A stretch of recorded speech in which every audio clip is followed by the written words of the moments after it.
agenda item will be handled by no any other person other than the co-chair, the Right Honorable Khalifa Salah. Co-chair, the podium is yours.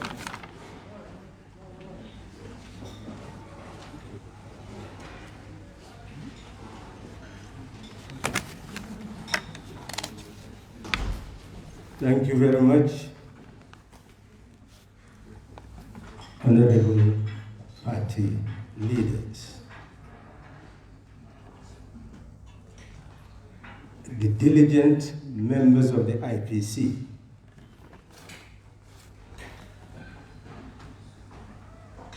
I do not also need to mention the co-chair, indefatigable co-chair.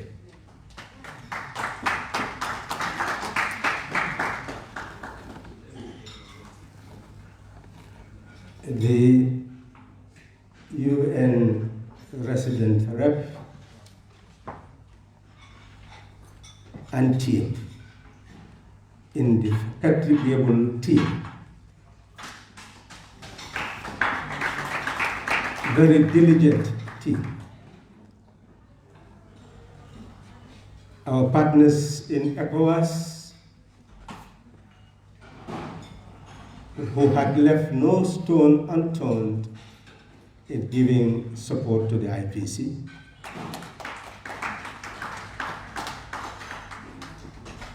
The members of the diplomatic corps, the civil society representatives, the media, as you usually say, all protocols observed.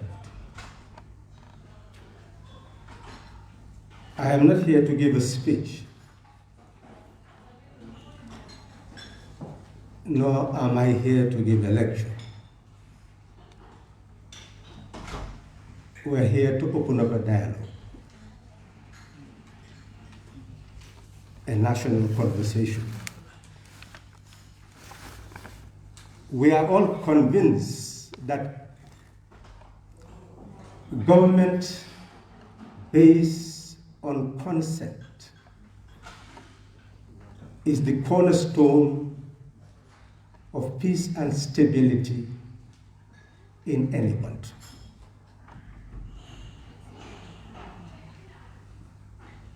Without which there can be no development. That is why, in the midst of impending crisis, in 2016, the UNDP created a forum for dialogue among the political parties of the country. And one fundamental question was raised. Could we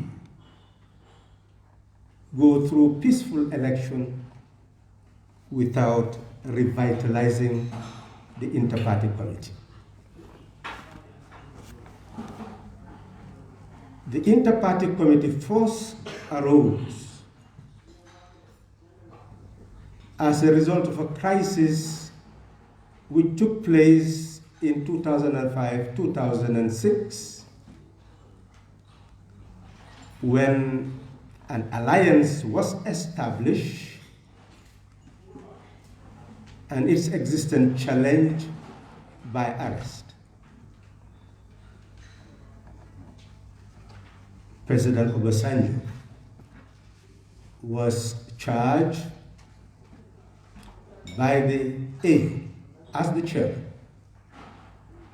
supported by the Commonwealth, to intervene. And he managed, with the whole team, to get the political parties and the government to sit.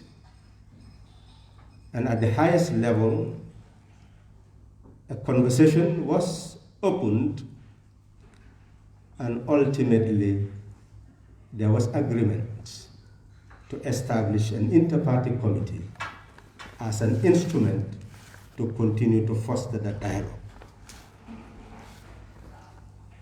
But eventually,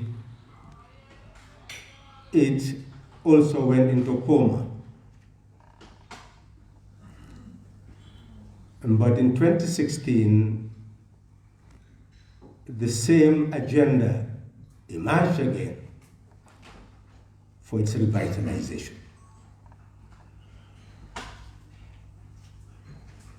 Before the elections of 2016, we reached an agreement that was supposed to be signed. But at the 11th hour, the government decided to renege its position, and therefore the signing ceremony could not take place. The revitalized IPC came into fruition on the 7th of March 2017 under the new dispensation. And that's why we are here today, to look at this instrument that came into being on the 7th of March 2017. The foundation is based on the spirit of the memorandum. The spirit is fourfold under the preamble. We are fully conscious that a stable and peaceful political environment is indispensable to development. We are also conscious that the presidency is an embodiment of dignity and respect. And the role of the opposition is also an embodiment of dignity and respect. And together, they must bring about the national development that the country needs. It is also obvious in the preamble that if we are to have a stable society, we must recognize that the president must govern according to law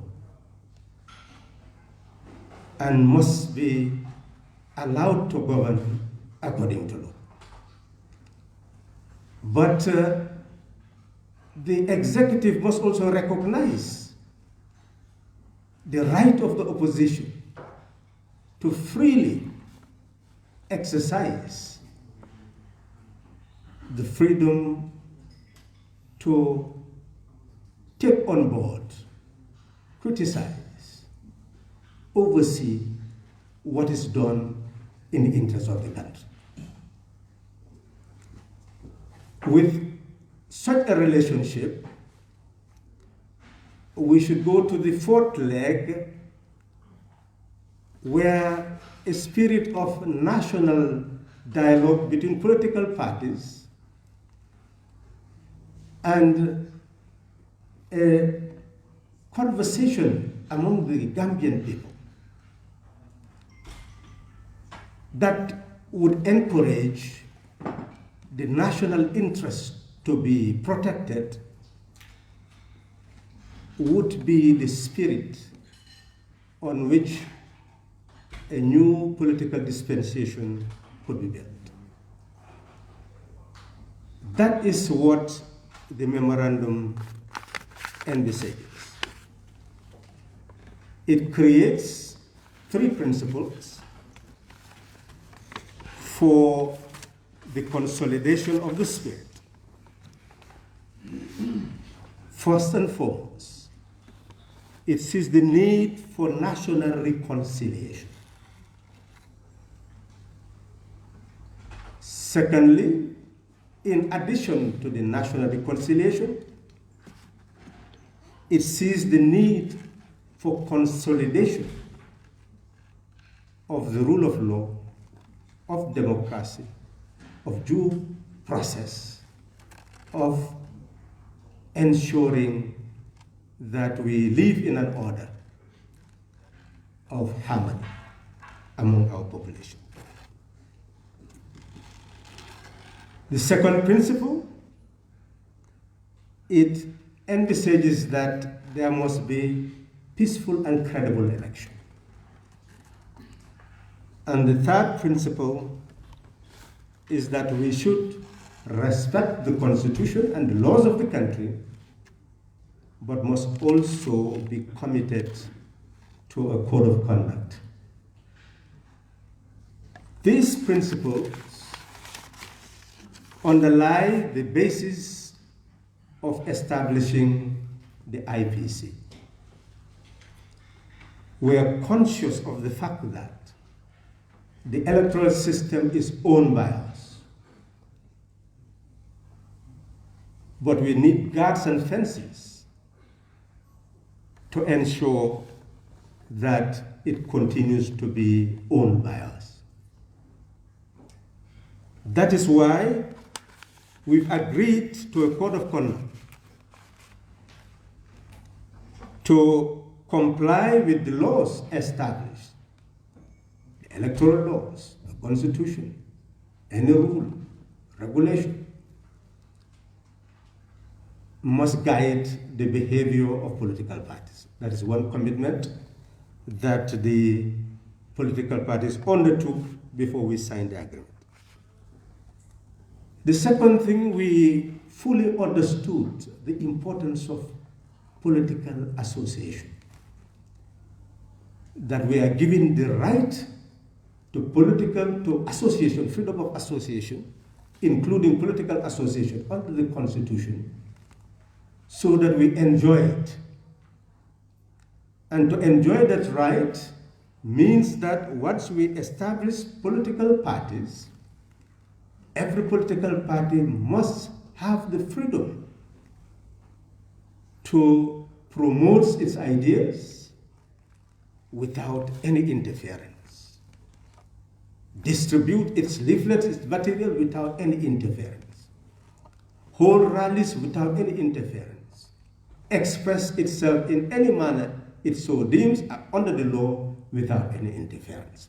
That is why under the Code of Conduct, Article 2 deals precisely with the conduct of political activities in such a manner. Having established the right to freely associate politically and promote our ideas without any interference, it also shows the need to refrain from interfering with the rights of others,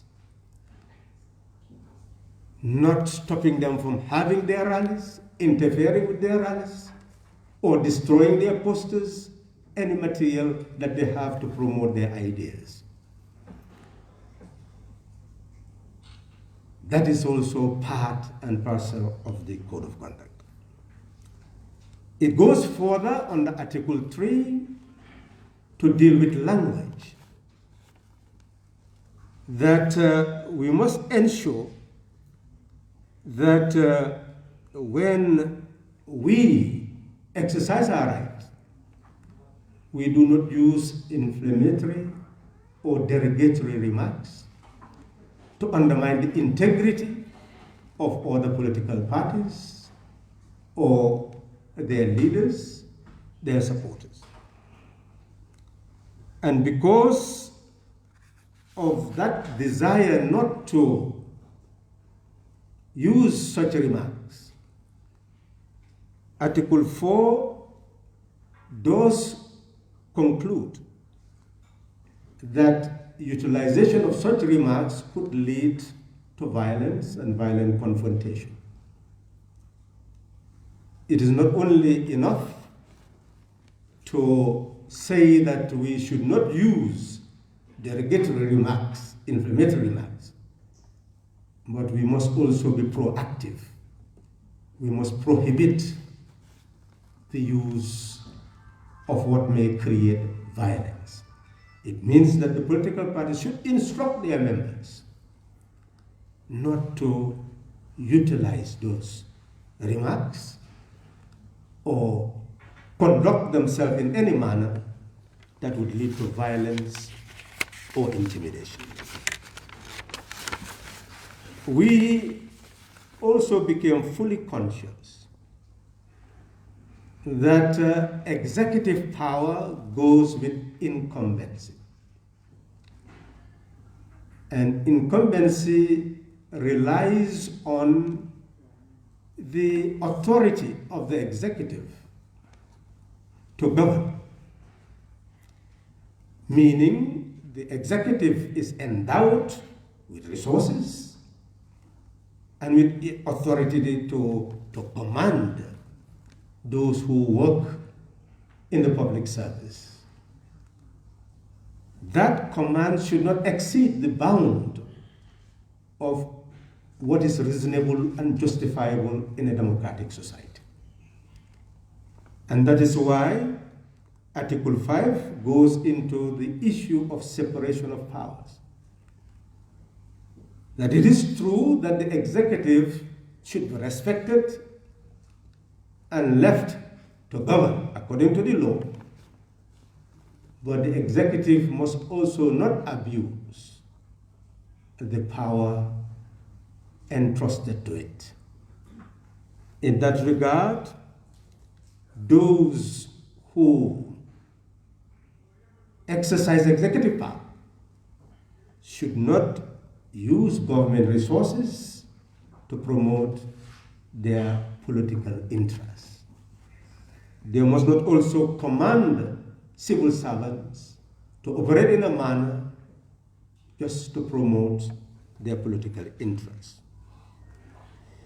Article 6 conceives the danger of participating in elections but not accepting the principles governing those elections. If we participate, then we must participate on the basis of the ground rules that if the elections are credible, then we should accept the results. If we find the results to be faulty, then we must petition and then rely on the decision of courts based on those election petitions in order to determine outcome. Once we rely on the facts of the election and accept what is factual, then there will be peace. If we rely on the decision of courts based on petitions that we file, there will still be peace. So in that regard, Article 6 deals with acceptance of outcome of transparent and credible elections and to petition wherever we disagree with the results of the elections. Based on those codes, we agreed that we should build cooperation among the political parties in order to promote those values that we had crafted for ourselves. That is why Article 7 talks about dialogue and cooperation being the basis of promoting the code. And in order to facilitate that dialogue and cooperation, we have decided to ensure, number one, that there is compliance with the code. All of us must agree to comply with the code and instruct those who support our parties to also comply with the code. To promote that compliance, the agreement establishes the Inter-Party Committee as a forum for dialogue and cooperation among the political parties.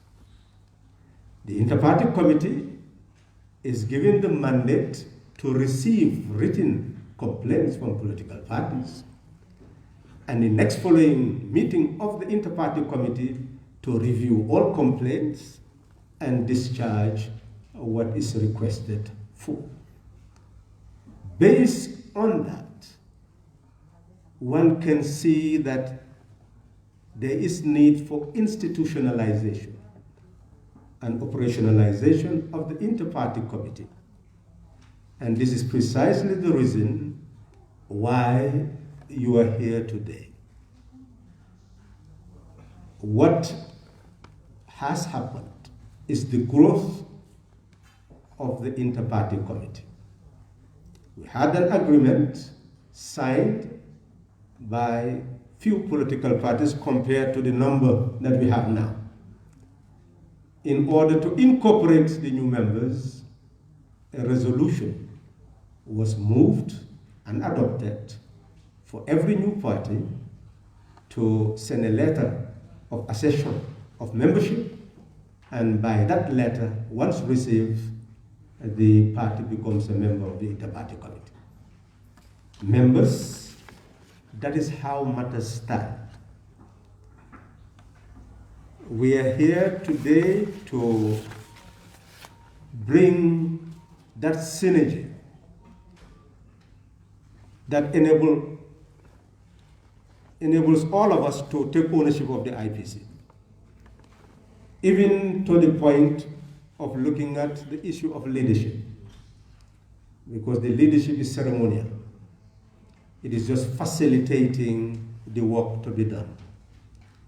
And as we move, rules change, and we may have to look at amending the rules of engagement. Is all left to you. We are here today for you to take ownership of the IPC, to demand for any clarification that you wish, but knowing fully well that in the memorandum, we have seen our relationship with the IEC to be primary. And we have agreed that we'll work together as a body to facilitate the holding of free, fair, and genuine elections. To do that, we need to be empowered. We need to empower our membership, not only to promote understanding of the code of conduct, but also understanding the ground rules for elections. The IEC chairman had told us the improvement that had taken place in the law. Of course, we'll also look at the other things that the law intended to do, which we have to be conscious of. But Section 134B made it a requirement that the IEC, within 1 year before the holding of an election, should produce an elections calendar, so that one will be able to know exactly what it intends to do. That was published much earlier than the 1 year, but you could see the problem of registration that took place, as he has rightly explained. But this requires greater partnership between the IEC and the IPC, so that we can look at these issues and prevent such things from happening, because we can prevent such things from happening. We are the owners of the system. They are simply the umpires. We are the ones who should demand, and they should respond. What we want is a fair umpire that will enable us to be able to have credible elections. You see also under Section 134A, voter education should take place. Many of our people would not be able to tell you what you need for registration. Some time ago, people were really rushing to get ID cards because they felt that was the only instrument that would be required for registration.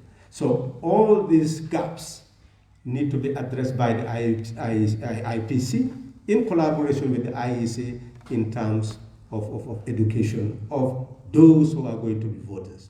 Because to be a voter, you must first be registered. There was also a problem in terms of Gambians in the diaspora.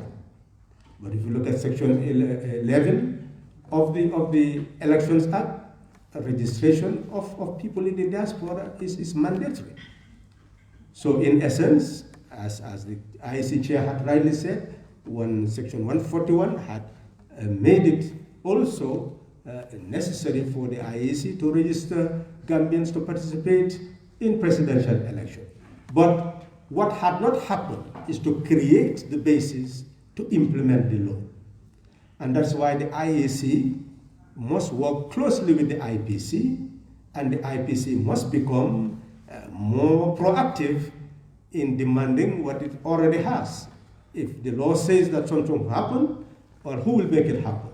Well, the parties together can make the demand. So I will conclude by saying that the forum that we have today is a forum for dialogue and cooperation, so that we map out a new path for an IPC that is fit for purpose. Thank you very much.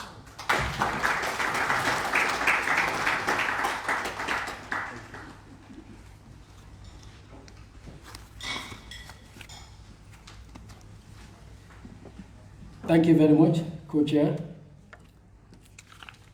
Being guided by the agenda, next what we have is the exchanges of statements of commitment. I think at this juncture, we all have a clear picture of why we are here. And distinguished party leaders, distinguished invitees, my colleagues at the IPC, like the co-chair rightly highlighted, we at the IPC are there on behalf of our respective party leaders. That is why any decision that comes to the IPC, if it is critical, we always advise, take it back to our respective party executive members to take a position. By our next meeting, we'll be able to decide on the way forward.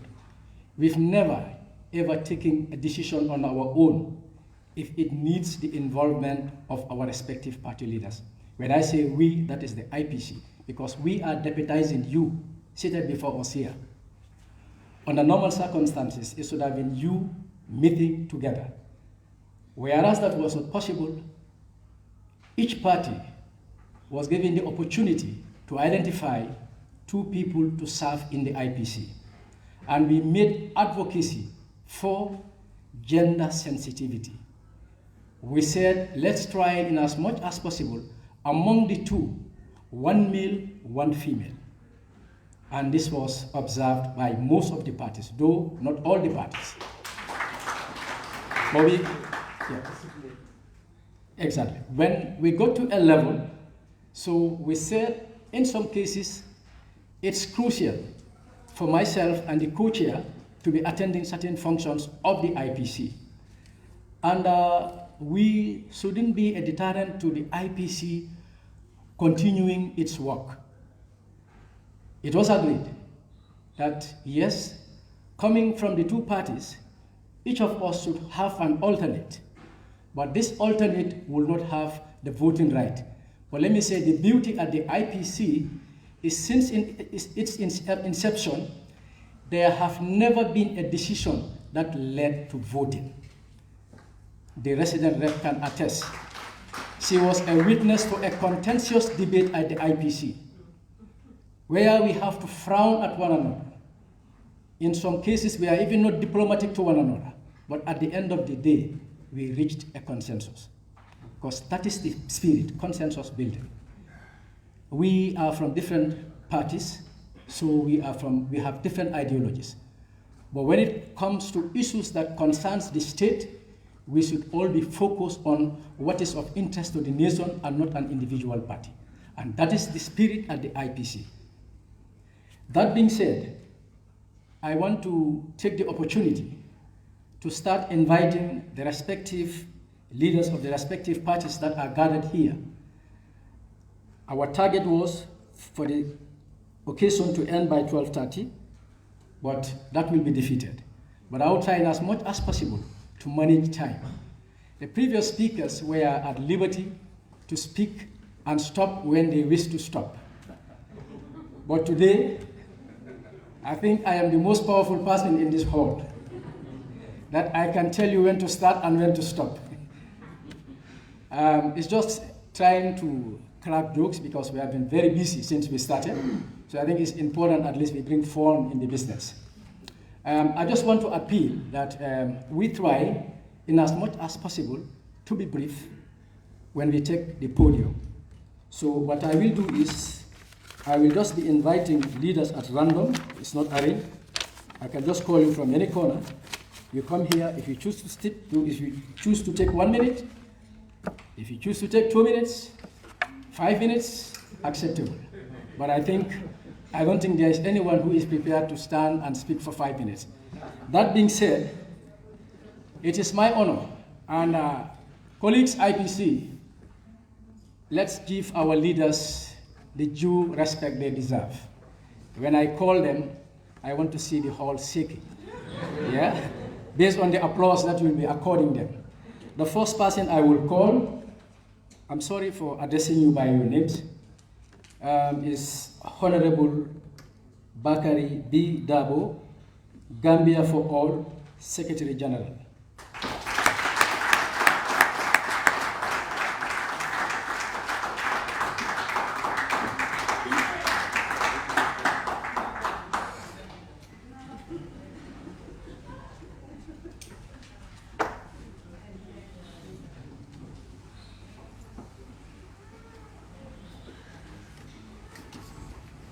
Thank you very much, Mr. Chairman. Thank you very much. I extend greetings to the distinguished audience gathered here, including, of course, our, I heard them described as our partners from the UN family, from other bilateral organizations present here. I thank you for giving me a chance to say a word or two on this occasion. I like to say that if I am here, or the members of my party, it is an expression of our support for the principle that underpin the creation of this organization called the Inter-Party Committee. I therefore like to acknowledge the work that has been done by the committee since its founding. Gambia for All is one of the relatively new members to have acceded to membership of the IPC, so there's quite a lot for us to learn about what the IPC does and how it operates. There are one or two comments only that I like to say. I think the fundamental objective remains the consolidation, or to contribute to the consolidation of democracy as a requirement for continued peace and stability, which we all desire for our country. I therefore like to say, from the way I look at issues, that perhaps there is need to sharpen the focus of the objectives of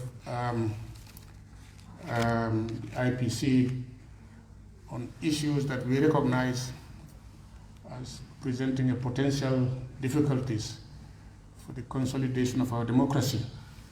There's this old man who says that the best doctor is the one who listens to the patient articulate what he feels and how he feels it. As member of the political class, I fear that the biggest threat to consolidating our democracy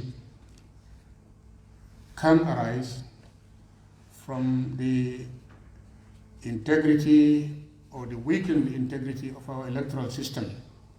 And I think it's important that the IEC has, from the word go, recognized the need to work in close collaboration with the IEC. I like to be very specific. We all know in the Gambia here that our electoral system, although it has delivered some good positive results, but it's not been the perfect system. There is the general perception. The chairman of IEC may not agree or may not know about it, but there is a general perception that the electoral register has a lot of work to do to improve its reliability. And therefore, I think there is need for a structure like the IEC to focus on those concrete problems. I've heard it said that when the chairman made his address, that there is, in their practice, a lot of scope for associating political parties in monitoring the registration process, for instance, which I think is very welcome. But of course, this does require a lot of resources that political parties may not always comfortably provide. So I'm happy that there is this collaboration with the UN family and others who may be potential sources of support. I'd like to emphasize this point, that we need to focus on concrete issues.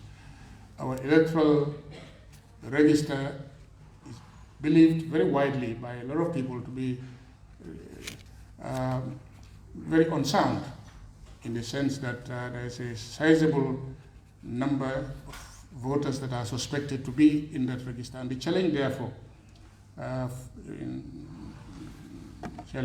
now is that the planned general registration should be an occasion to do as much cleaning as possible of that electoral register. It is a very widely held perception, and I think it's important that the IPC takes it up as a concrete area to focus on. I'd like to also make a small comment, reading through or following the introductory remarks made by, and it relates to the structure of the IPC. I note that as designed, the structure consists of representatives of the member parties, I wonder whether really, given the urgency of some of the issues that will come up, the members do come along with sufficient authority and power to take the important decisions. And I really wonder whether it should not really consist of party leaders or include party leaders, where their meetings can give rise to decisions then, rather than an articulated system whereby positions which the members feel strong still have to refer to the party leaders. I just make that observation. I'm not quite sure, as I said, we're new to the ways of this committee, but it just strikes me that the structure can be made lighter by simply having the membership to include political party leaders, so that decisions can be taken quickly rather than the need to get them wrong. I think beyond these general remarks, I like to use the occasion to formally state my party's support of the principle of inter-party committee as a forum for promoting understanding and cooperation between political parties. And I also think it's right that the inter-party takes interest in the issues that are sort of lined up in the code of conduct. I think there is need for a code of conduct, which my party fully subscribes to. We have no problem with that. I think basically these are some of the comments I like to say on this occasion, and thank the IPC and its co-chairs, two co-chairs, for inviting us to this breakfast meeting. I hope as a practice, we can look forward to its continuation. This is, we mustn't forget, this is in principle elections year, so that there are a number of issues that are bound to come up that we will perhaps find a solution in the forum that the IPC constitutes. I thank you once again.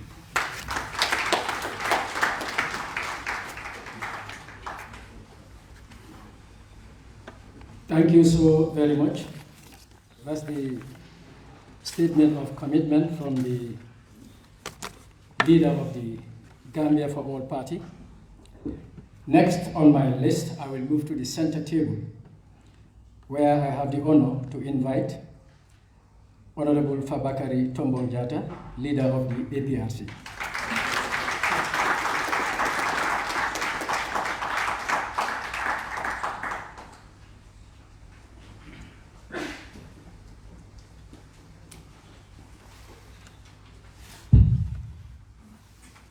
Good afternoon to you all.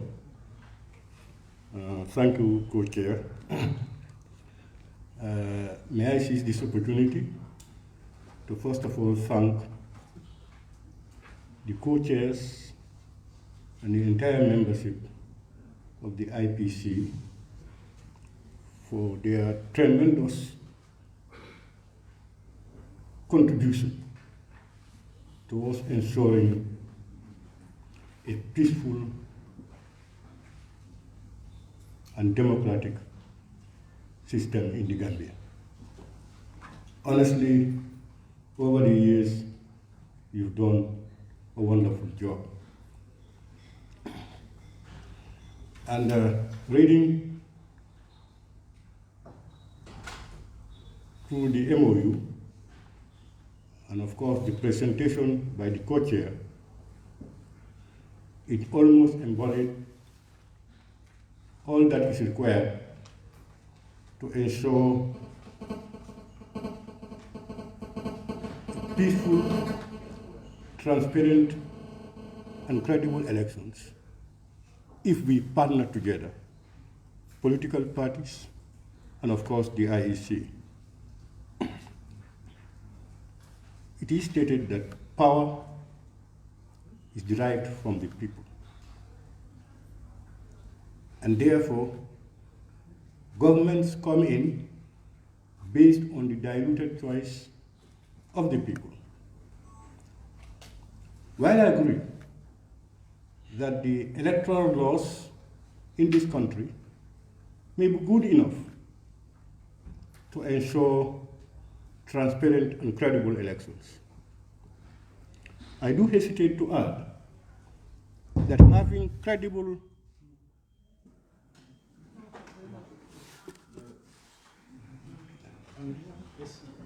Are you hearing me? It will only affect the media.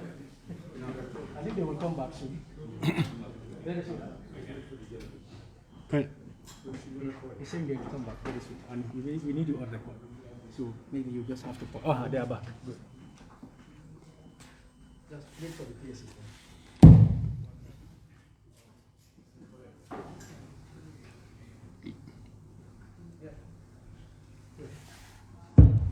Yeah, thank you very much. As I said, yes, we may have good laws for the electoral process. But of course, it can only be effective when those laws are effectively translated into action. My colleague, Mr. Honorable Dabo, said it. One of the concerns I had observed, and I think is critical to ensuring that political parties come to accept results from elections, is the IEC ensuring that those regulations are carried out to the letter. He talked about the electoral list. I just want to add one thing for it. It's a requirement that voting is done on the spot. counting is done on the spot rather. And political parties have representatives at the counting, where counting is done. It's equally a requirement that those counting agents must get certified results signed by the IEC and of course the party's representatives. More often than not, most of those party representatives come back with pieces of paper unsigned. I am confident that if that particular issue is addressed effectively, that all political parties' agents have certified results from each counting station, there will hardly be any room for disagreeing with the results announced by the IEC. But where party representatives cannot get those documents and results are announced that may differ from unsigned document presented by the party representatives, where do we go? Where do we move from there? So I want to urge that the laws, electoral laws, are adhered to as much as possible, and the IEC to help party agents to make sure they leave their counting and polling stations with certified copies indicating what has happened there. That aside, I want to also comment that we can have political party leaders and representatives sitting together, dining together, dialoguing. Is a very positive step towards ensuring that we have what I would call that understanding within the political class. I want to assure you that the APRC is a signatory to this document, and we will continue to adhere strictly to the contents of the document. I will not close without thanking our able representatives from our party to the IPC. I thank you.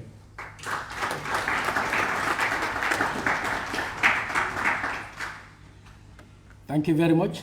I will now move to the table on the right, and next to take the podium will be the Secretary General of the Democratic Party, Honorable Yusufa Dumbuya.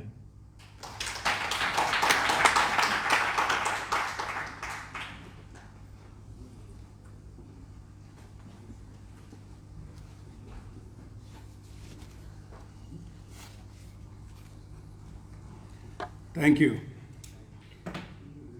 The moderator, the IC chair, and the inter-party chair, the inter-party co-chair, UNDP resident rep, UN resident coordinator, ECOWAS ambassador, leaders of political parties, my staff, Yakon Sise, Mama Bajo, campaign manager Naso, and the entire IEC staff, the chairman, the vice chairman, Adam Robert, colleague, and all those who are here.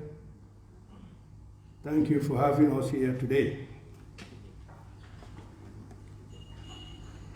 May I begin by saying I greet you with the greeting words of peace in Islam, Assalamu alaikum. Wow, it's good to be here. What a moment, and what an agenda to promote peace, free and fair election. It is high time in Gambia. We are in. Democratic Party is in. We stand by our name, Democratic Party. Again, thank you for having us today and shout out to all those who make this occasion a success. Assalamu alaikum.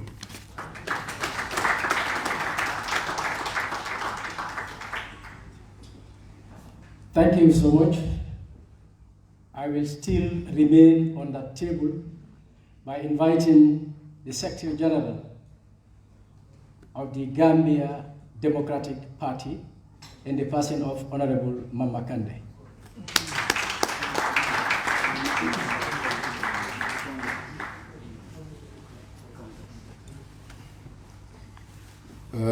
Assalamu alaikum, everybody.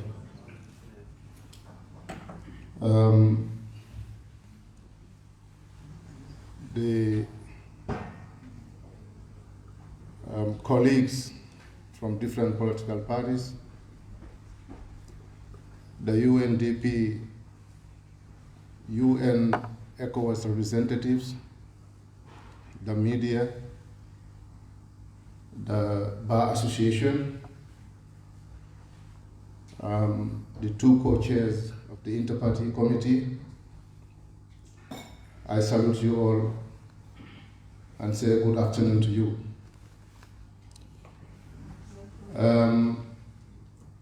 I don't think if I have a lot to say here. After listening to our co-chairs,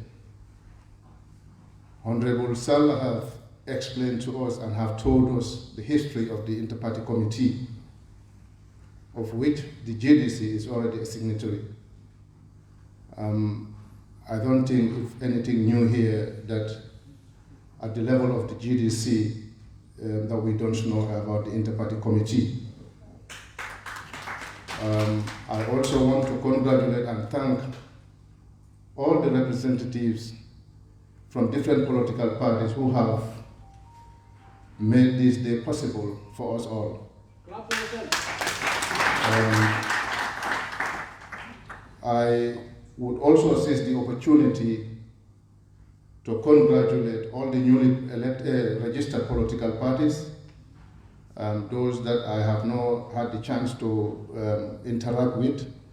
I say a congratulations to you all and welcome to the political arena.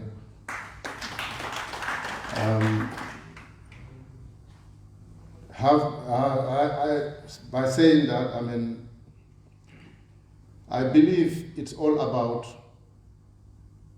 our Gambia, our nation, how we all can come together as one people to make sure we maintain the peace and tranquility that every Gambian enjoys from 65 to date.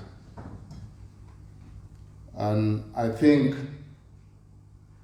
there is no issue here of how we can come together as one people, as we are all calling ourselves people representatives, and all we are talking about is how can we move this country forward in peace and stability. And without that, there will be no development.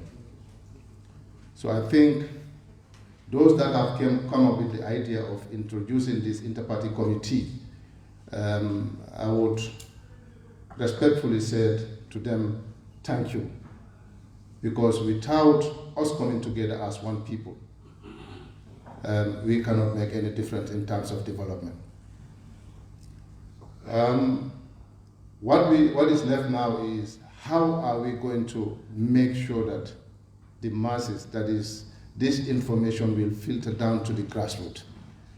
It is our responsibility to make sure that our electorates, our supporters, our sympathizers are all aware of these inter-party programs, that we all should respect for what we have signed to make sure that there is one Gambia, one people. And on the issue of the Independent Electoral Commission, that is the IEC, after listening to, of course, the IEC chairman, we hope that very soon what every Gambian is waiting for is the registration, which is a little bit late, but from him we have heard what were the constraints and the difficulties, challenges that they are facing. Fortunately for us, according to them, everything will be over soon. But I believe if there is any challenge or dispute that may happen in the future, I think the Inter-Party Committee and the IEC have a very, very, very big role to play in it. The IEC chairman knows very well of what happened in 2016. I only hope that this time it will not happen again. He knows and I know. My family were denied voting when they went to vote in Jimara. All of them. They have their valid voters cards.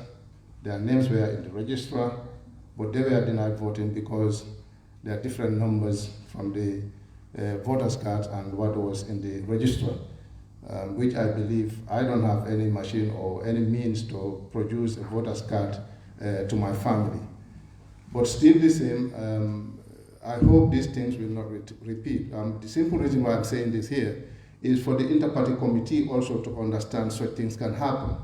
And I'm sure it's not only my family, there were a lot of people who were denied voting in 2016 that have created a situation which was not favorable. I hope we will avoid this. On this note, I want to thank everybody. I am very supportive of the document before us, and we have signed it before. Maybe it's only the newly registered political parties who will come on board also to sign, but we are fully in support of the document. I thank you all. God bless you.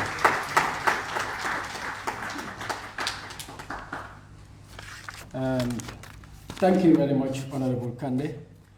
I think as leaders come before us, they have manifested their commitment to what we are. I am not IEC, I cannot be IEC, and I cannot speak for IEC. Just want to make a few clarifications with the current development as far as IEC is concerned. IEC have started the culture of having monthly engagement with IPC, the media, and key stakeholders. And this event will be held monthly. The IPC is part of the steering committee.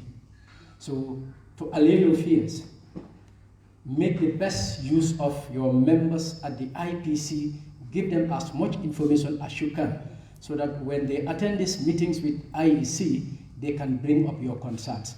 We have to start working towards addressing concerns now than wait until elections. That's information for the respective leaders before me here.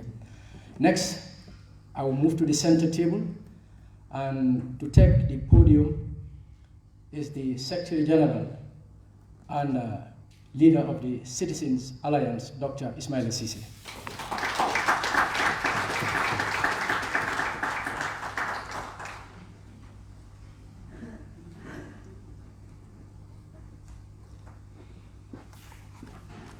Good afternoon. Thank you very much, Mr. Co-Chair. I'd like to first of all extend my sincere greetings to our development partners here present today, starting with the UNDP Resident Coordinator, the representative from the United Nations, from the ECOWAS, ambassadors here present today or their representatives, High Commissioners present here today or their representatives, members of the media and the civil society as well. This is a great achievement for democracy in the Gambia.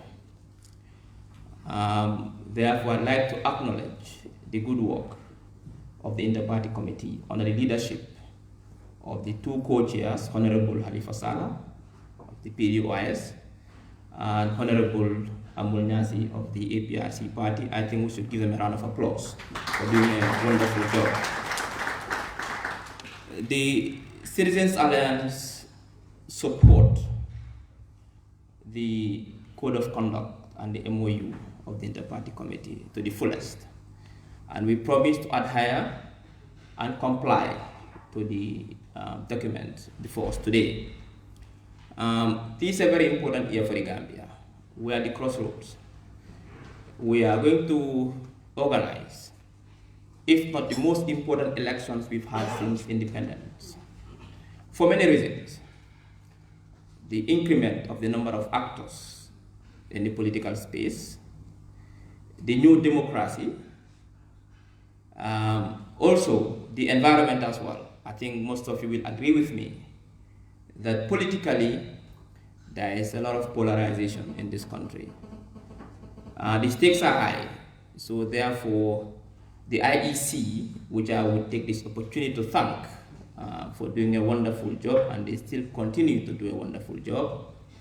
Not only the IEC, but I think every government has a role to play to ensure peaceful elections. But I think also the IEC has a greater role to play, because once elections are peaceful and transparent and credible, then they are peaceful. If people start questioning the integrity of the electoral process, that can breed some problems that we don't want in this country. So therefore, it is relevant, this document is relevant, it is timely. We support it, like I said, not only the fact that it's promoting or consolidating our democracy, but also promoting peaceful coexistence amongst political parties. So the Citizens Alliance Party, CA, supports the document, and we are committed to comply to the principles of the document. Just a few observations I made while reading through the document.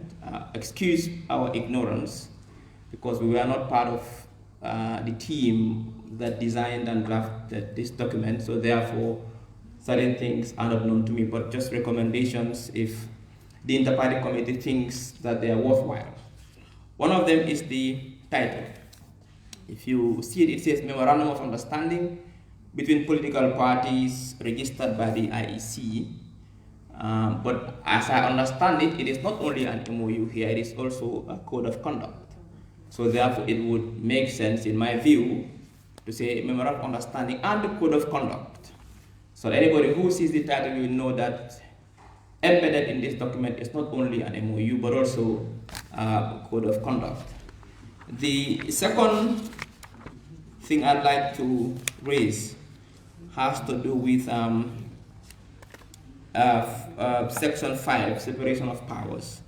Article 5, Section 3, which says, will refrain from using civil servants and public funds for partisan campaign purposes. Yes, like I think the previous speakers said the same thing, that these things are very excellent on paper.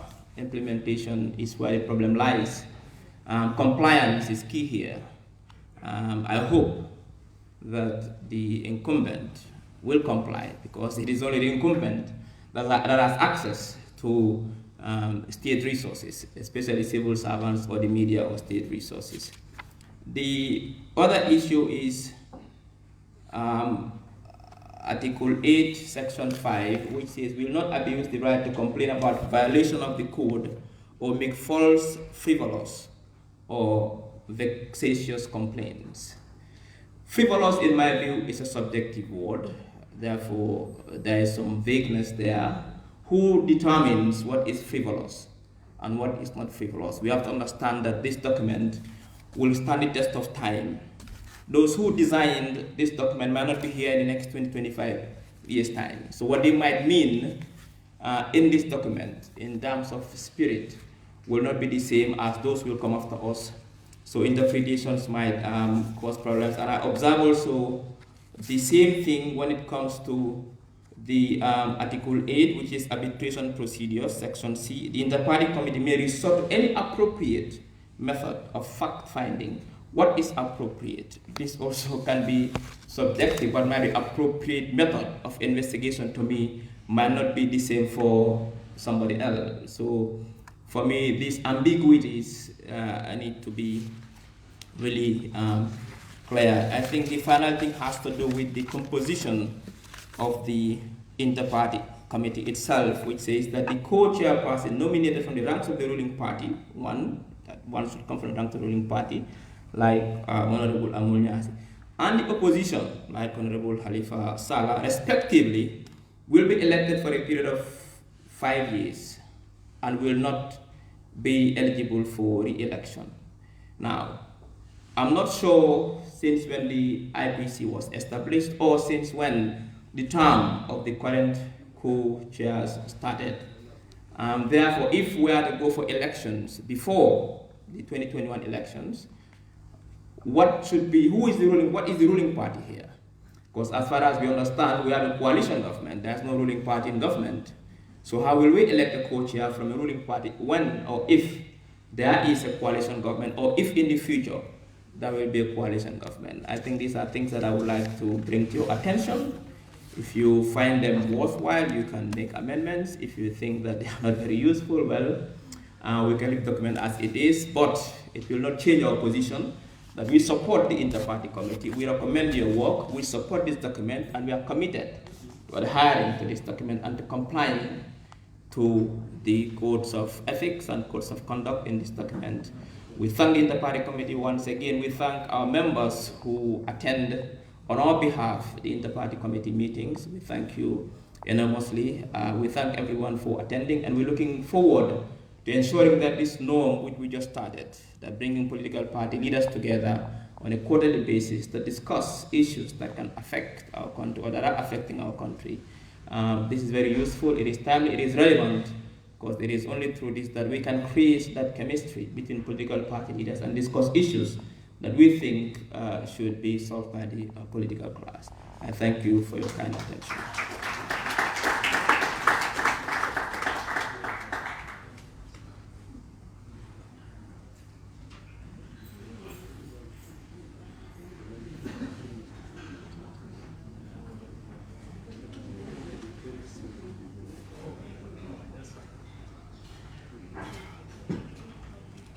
Thank you very much, Doctor. Let me just make this clear that the co-chair and the secretary are taking note of some of your concerns. And there are concerns that will be addressed immediately. And there are concerns that we will carry forward to our next meeting as IPC to be able to look into them in detail. Just want to make those clarifications. I will still be in the middle table by inviting a member of the IPC who is so dearly missed by virtue of his elevation to the position he now holds. He was very instrumental, very useful when he was in our midst during his time representing a party. But now he's been elevated. As a result, we've missed his interaction. There is no other person other than Honorable Keba Jallo, Secretary General of the PPP.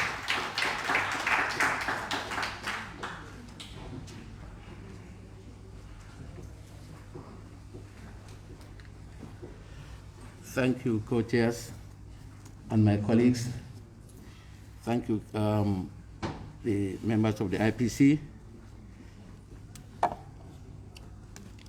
First, I would like to thank the UNDP system, the ECOWAS, EU, WANEP, RII, and those partners who have been very helpful to IPC for a long time, since almost 2-3 years ago.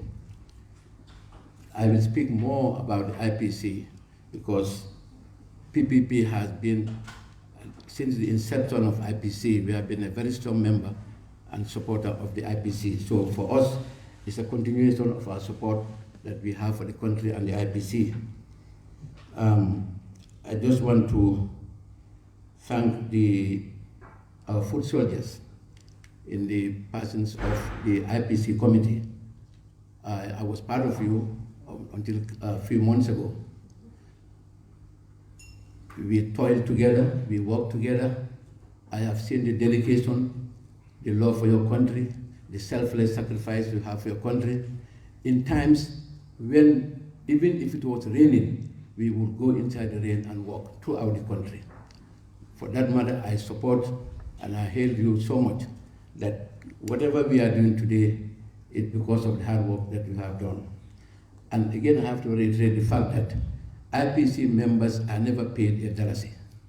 They pay transport fare, they buy their own food, they do everything for the interest of the country and their parties. With that, I want to take this opportunity to highlight here that the effort you are doing is more of a foot soldier for the country than even the party leaders. Without you, the party leaders would be almost like naked. So I thank you for your continuous work and sacrifice that you did for your country. For PPP, you continue to pledge our efforts. We will be with IPC for as long as possible. Mr. Salah has just mentioned that this thing started well in the 2015 or before, well before that. And we have been together. And I think if anybody here has a memory of the IPC, a library of IPC, is Honorable Halifa Salah. He has a master's degree.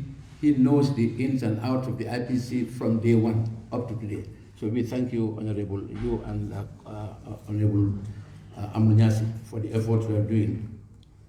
The other thing is IPC has started a journey. We have gone so far doing the regions. We held meetings, well, the IPC held meetings in the regions, but it's inconclusive. If we have a national office and we don't have the regional offices, we don't have the constituency offices, committees, it will be it will not help, because the actors are on the ground. The elephant in the room here, the elephant is not in the room. The elephant, the problem with the political parties' problems is the people at the bottom, in the villages, in the rural areas, who may not know what the MOU stands for. The meeting we are having today is exactly this. It says Memorandum of Understanding and Code of Conduct. That is very important. The Code of Conduct is what propels the election. If we do not teach, do not explain the Code of Conduct to the electorate, I believe whatever we are doing here will be very futile when it comes to elections. Each party needs to go back to the roots, and IPC especially should be given the mandate and assistance to go back to the drawing board and start the regional level, the constituency level, so that everybody will be involved. Otherwise, come elections, it will be another chaos again. So the problem does not start from the political parties. Halifa is my brother, Kande, and all of them. We are all fine here as leaders. But the actors are the ones on the grassroots. We need to work hard, make sure that the message is sent down to the right level. The other problem we have is the party leaders need to contact their people to make sure that they are civil in their discourse. Problem is not the party. Halifa Salah will not go and abuse Kabajal, no. Mama Kande will not go and abuse somebody here. But the people at the lower level, we need to go down and talk to our supporters to be very civil in their discussion. You have an agenda. Each party has an agenda. Just sell your agenda. Tell your people to sell the agenda. Not to go after somebody's personal. Each party leader is a very senior person in his own compound. If you go after one another, it doesn't tell well to the country. And whatever we say outside the country, they will look at us as small people. Halifa or Keba Jallow, I'm representing a party. The party has principles. The party has something to sell. That is what is important than going after somebody. I think we need to, co-chair, we need to go down to the level and make sure that the regions are empowered through the IPC. Empower the IPC, make sure they are mobile, make sure they go down all the way to the level, and then give them stipend. They are not even given the transport fare. They are nothing, even water. They buy for themselves. These are issues that we need to consider, Mr. President. And as I said, UNDP, we all know each other. We've been there together for a long time. WANEP, I remember we started meetings with WANEP, IRI, EU, ECOWAS. ECOWAS especially. I cannot go past ECOWAS. They have done so much for us, and UNDP. We just have to mention them every time we meet. ECOWAS has done it. I thank you so much. Thank you very much, Honorable Jallow. I think this is a clear manifestation when I said that he had been with us and we missed him. He is able to remember a lot of activities with other partners that I couldn't highlight. For the sake of time, I want to invite the leader of Gambia Action Party in the person of Honorable Musa Yali Bajili.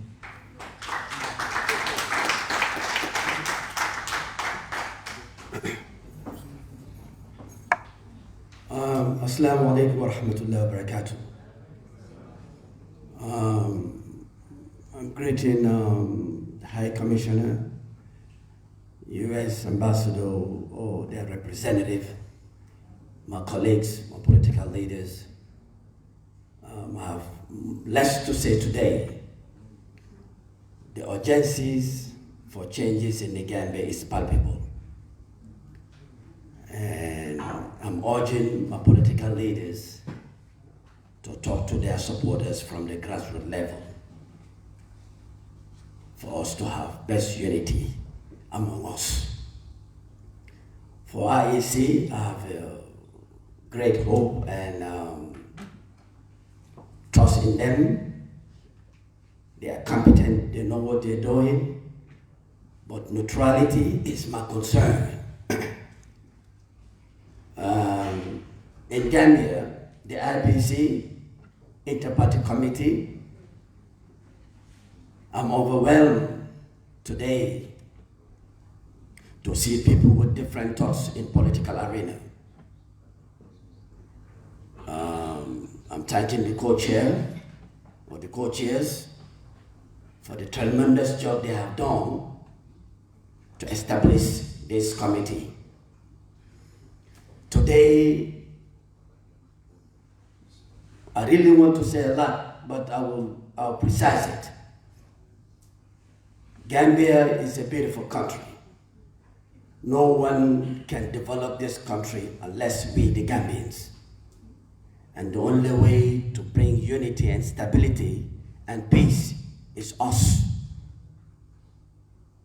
Let's put the difference aside and put the national interest before us. Election can come and go, but we as the Gambians will remain here.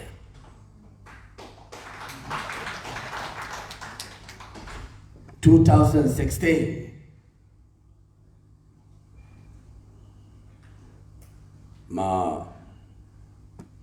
with the help of Allah, if it wasn't him, Gambia would be in a serious trouble.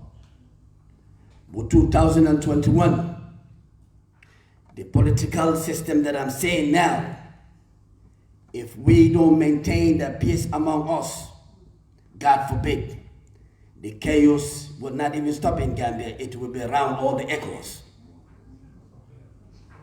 It's not a joke. Our political will should be the interest of Gambians. Let's go and talk to our people. In the constituency level, our ward level, village levels, those are the big actors. Those are the ones using their voters' card to vote in us in office. They are the bosses of us. If those bosses cannot understand the fundamental of IPC, my brother, even if we bring hell and heaven together, at the end of the day, hell will come.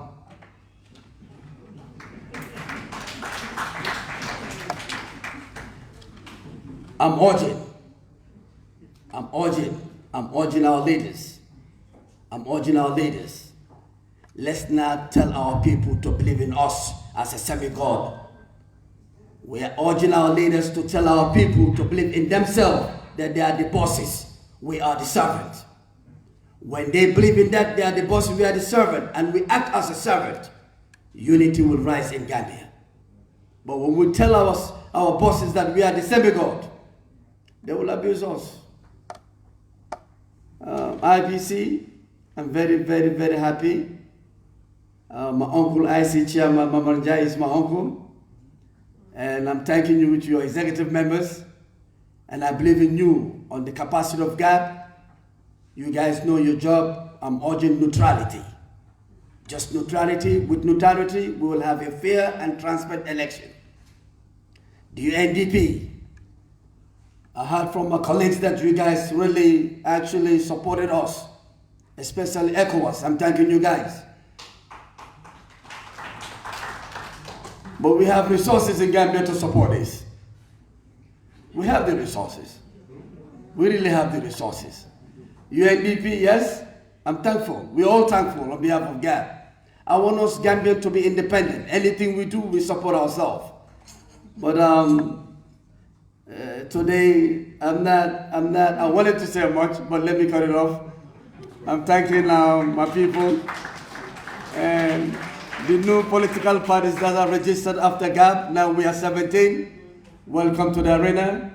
And together we can make vigorous, transformative changes for the betterment of Gambia through unity, concern, stability, and peace. Assalamu alaikum.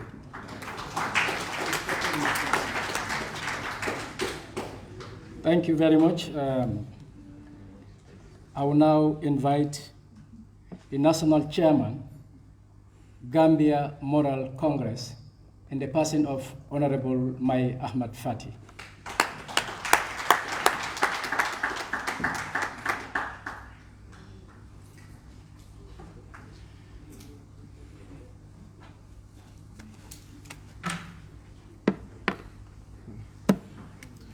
أعوذ بالله من الشيطان الرجيم بسم الله السلام عليكم.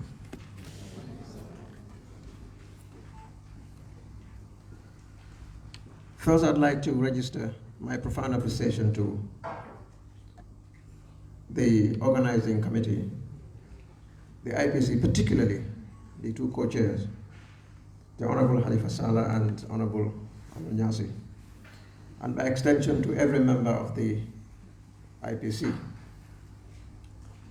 I want to express gratitude to our development partners and members of the diplomatic and consular corps present here. It is very delightful to see my sister from the United Nations, Jara, here. Welcome. Yeah, very much welcome and invited here. I want to thank civil society, represented by my friend and brother, Council Salutal, and most definitely the IEC. Having said that, today is a very important day. It is part of the process of consolidating Gambian democracy.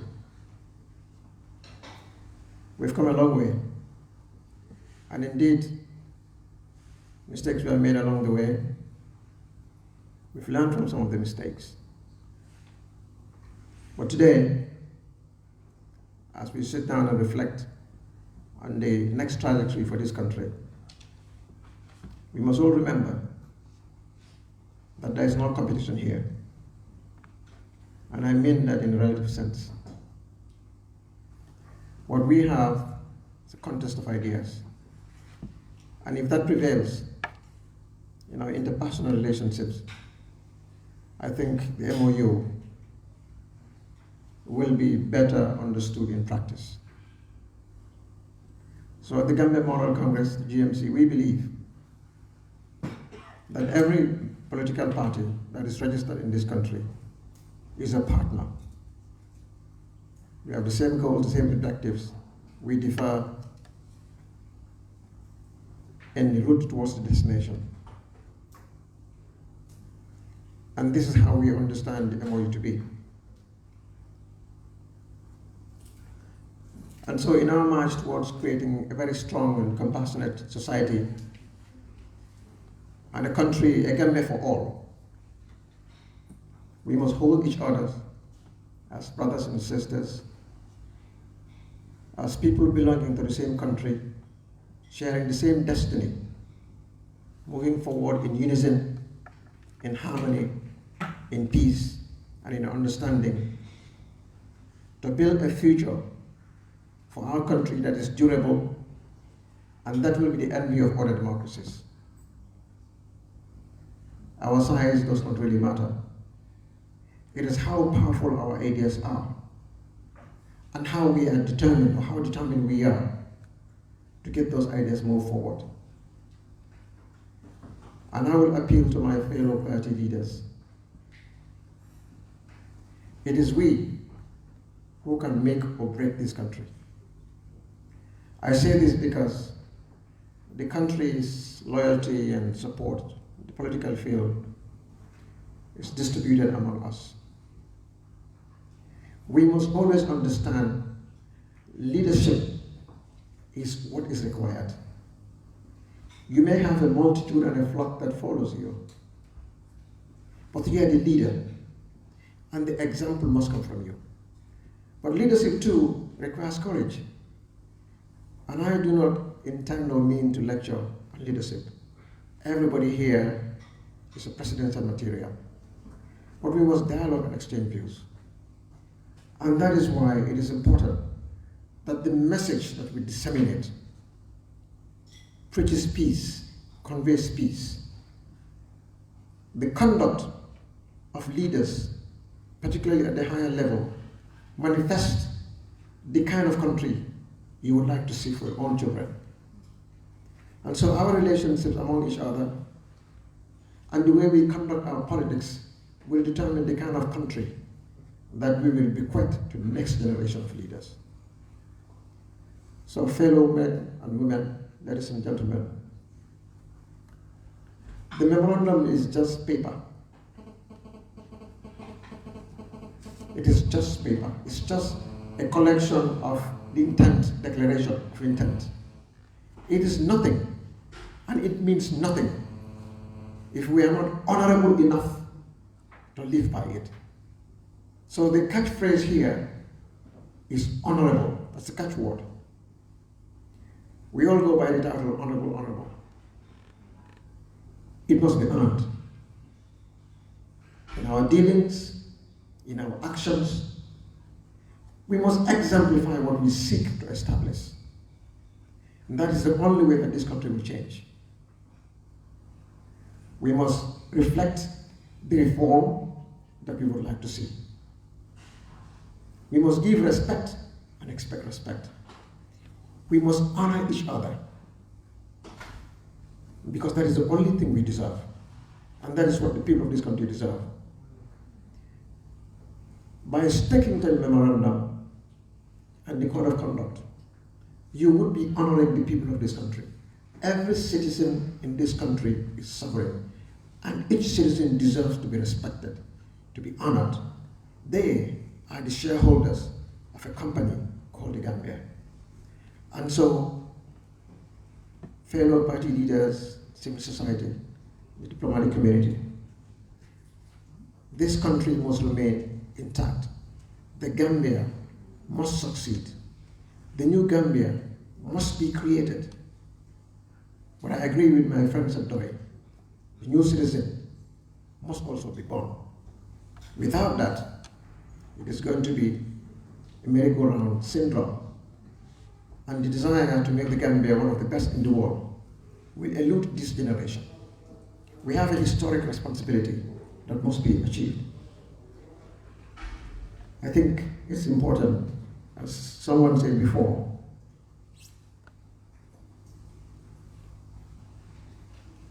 experience is the best teacher. We know the national experience. We must learn from that and build upon it.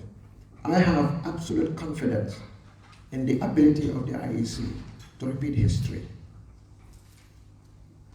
But the issue of partiality is essential. When you go experience the political terrain as we see today, all parties are equal. All parties are equal in terms of importance. The membership, the support base is a different matter.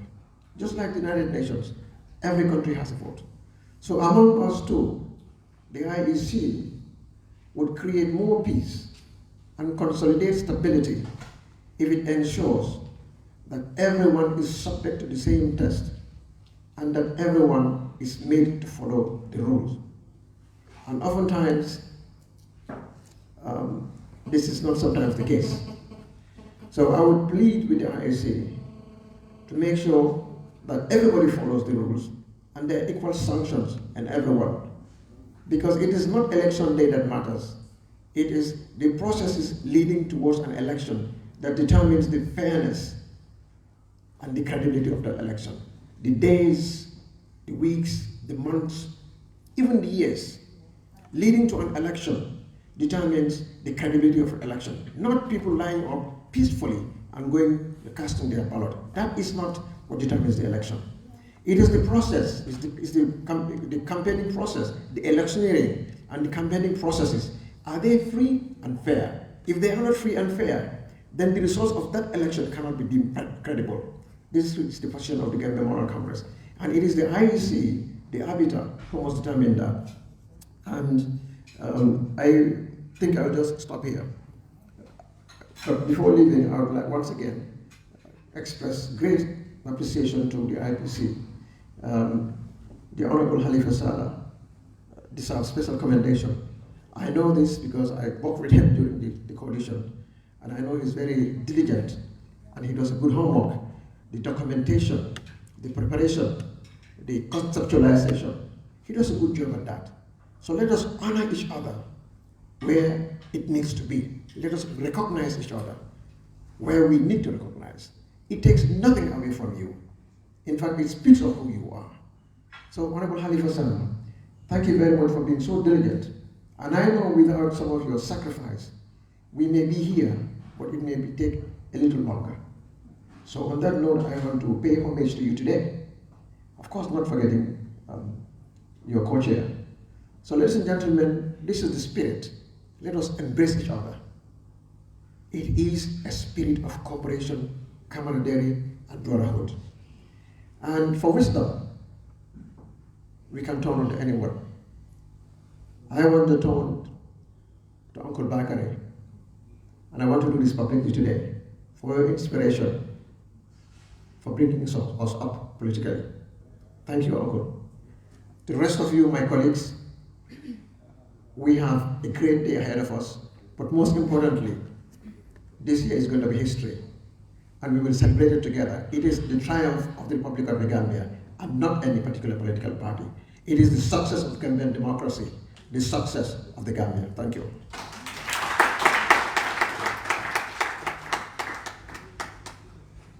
Thank you so very much, Honorable. Next on the lineup, we have the Secretary General and leader of the party, Gambia National Unity, GANU, Honorable Haidara. You are invited to the podium. Gambia Alliance for National Unity. Thank you for the rectification.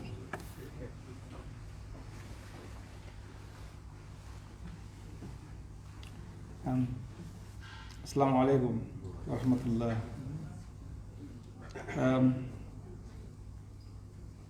I want to begin by thanking our development partners and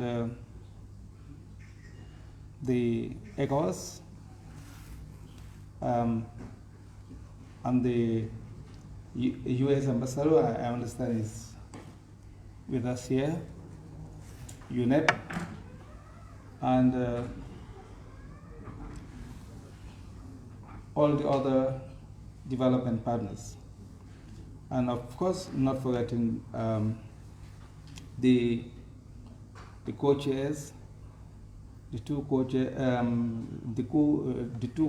of the IPC, that is Honorable Halifa Saleh and Honorable Amul Nyasi. Well, this, for me, is a very welcome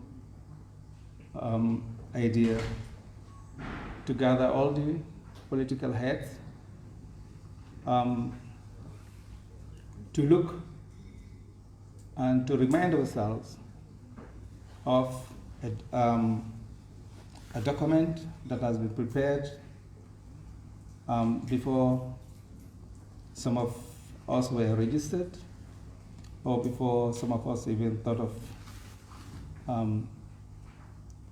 becoming politicians.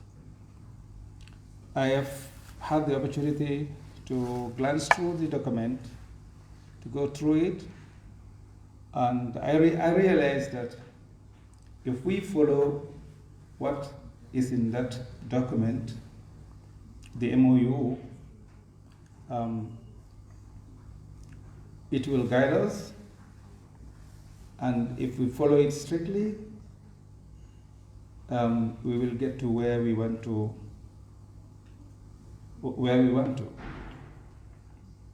I do not wish to say much, but I just want to highlight that the people who are behind the making of this important document, they have a great wisdom, and I want to thank them for coming up with a document like this MOU. Previous speakers, spoke on the need for unity among the political parties, but most importantly, among us as Gambians. We know it is Gambia that we have. This is our country. And it is our collective responsibility to make sure that we preserve peace in this country. Right now, we have several political parties, and I'm sure more political parties will be registered before the elections. But what is important is to make sure that we play the rules by the confines of the document that has been prepared and given to us to play by.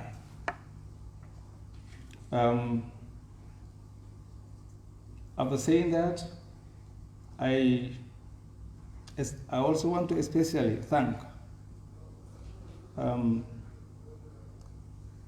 Honorable Al Khalifa Saleh, for his foresight, for coming up with. I'm not sure whether he is the only person, but I know that he is very instrumental, in the formation of this document. I want to say to you, thank you very much. And I also want to add that we have, since we were youths, we were younger, we benefited from your teachings, and you have played a very important role in the lives and education of people like us and my generation. And then I also want to thank my colleague, political party leaders, for their each and every one of them have a good and wonderful comportment. The way I see them speak in their rallies, the way I see them speak to their fellow colleagues, and the way I see them address the nation and the people supporting them and the people behind them is something I really appreciate. And after that, and probably the last, is I would like to thank the IEC for organizing a forum like this. I was not here when the chair of the IEC was speaking, but I think I know that this is an important, it's a very, very, very important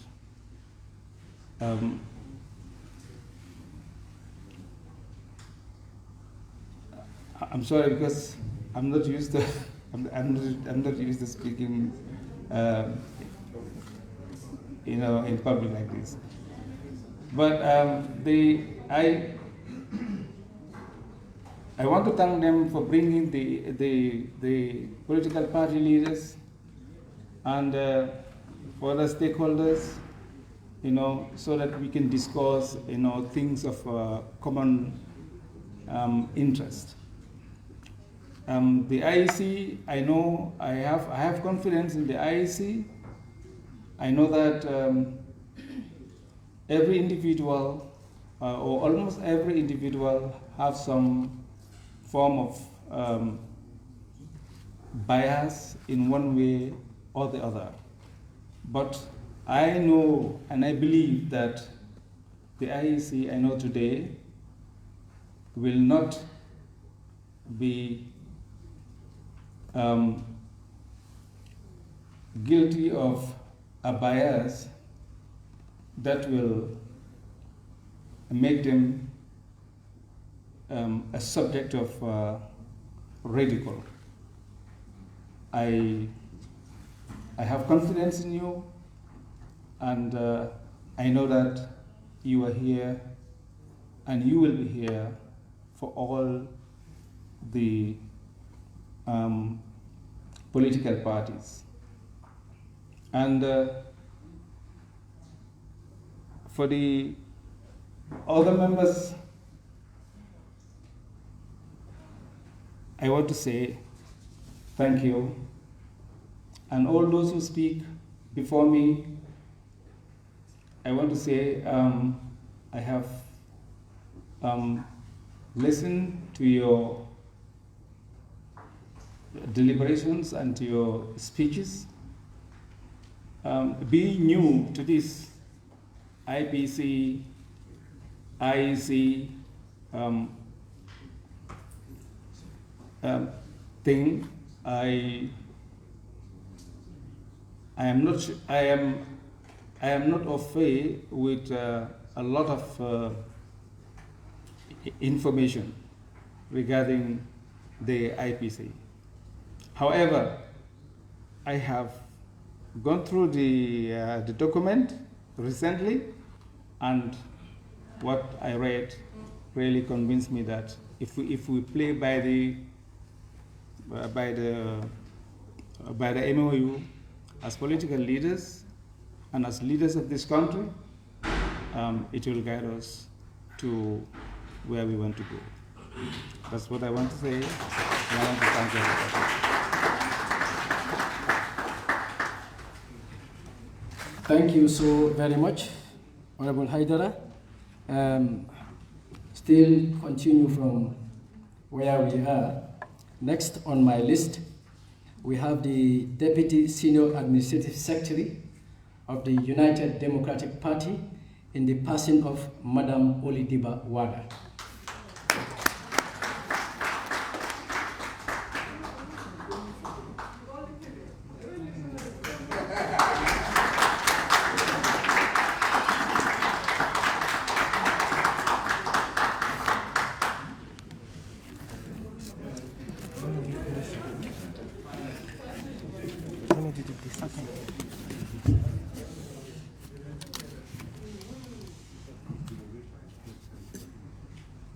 Your Excellencies, members of the Diplomatic Corps, Your Excellencies, political party leaders, representatives of civil society organizations, the deputy party leader of the United Democratic Party, representing the United Democratic Party within the IPC,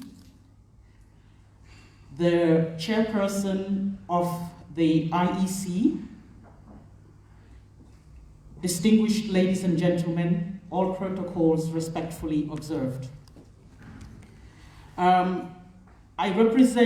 Today I'm representing the Honorable Usainu Dabo, lawyer and Secretary General of party leader of the United Democratic Party, who is not able to be with us today.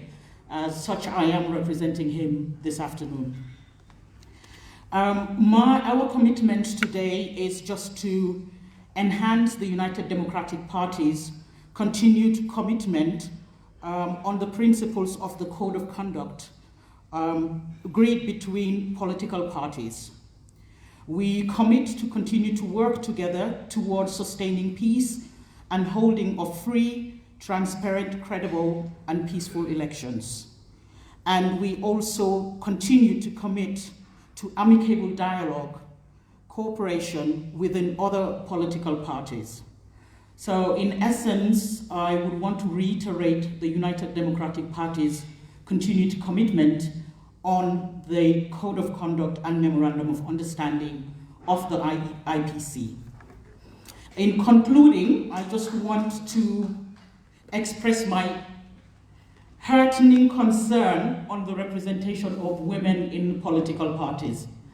I would really want to emphasize that it be mandatory that a woman, for the purpose of parity, for the purpose of equity, and for the purpose of equality, that a female has to be represented mandatorily on the IPC. I know we can give excuses that probably for the reasons relating to education levels or understanding, but I think this would be the only way that we can get women to learn to grow in these processes. And I really want to emphasize that this is considered as a mandatory requirement for all political parties, and a penalty that if a woman is not represented, then that party cannot be allowed to sit on the IPC. Thank you.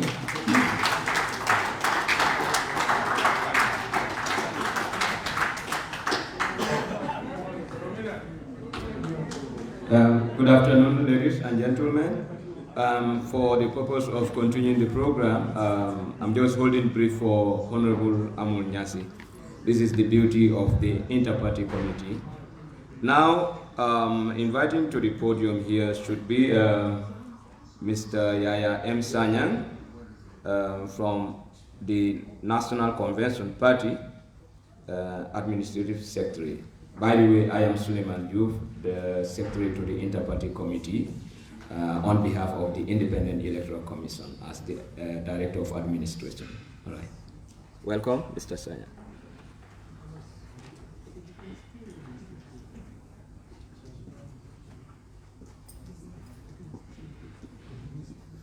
Thank you.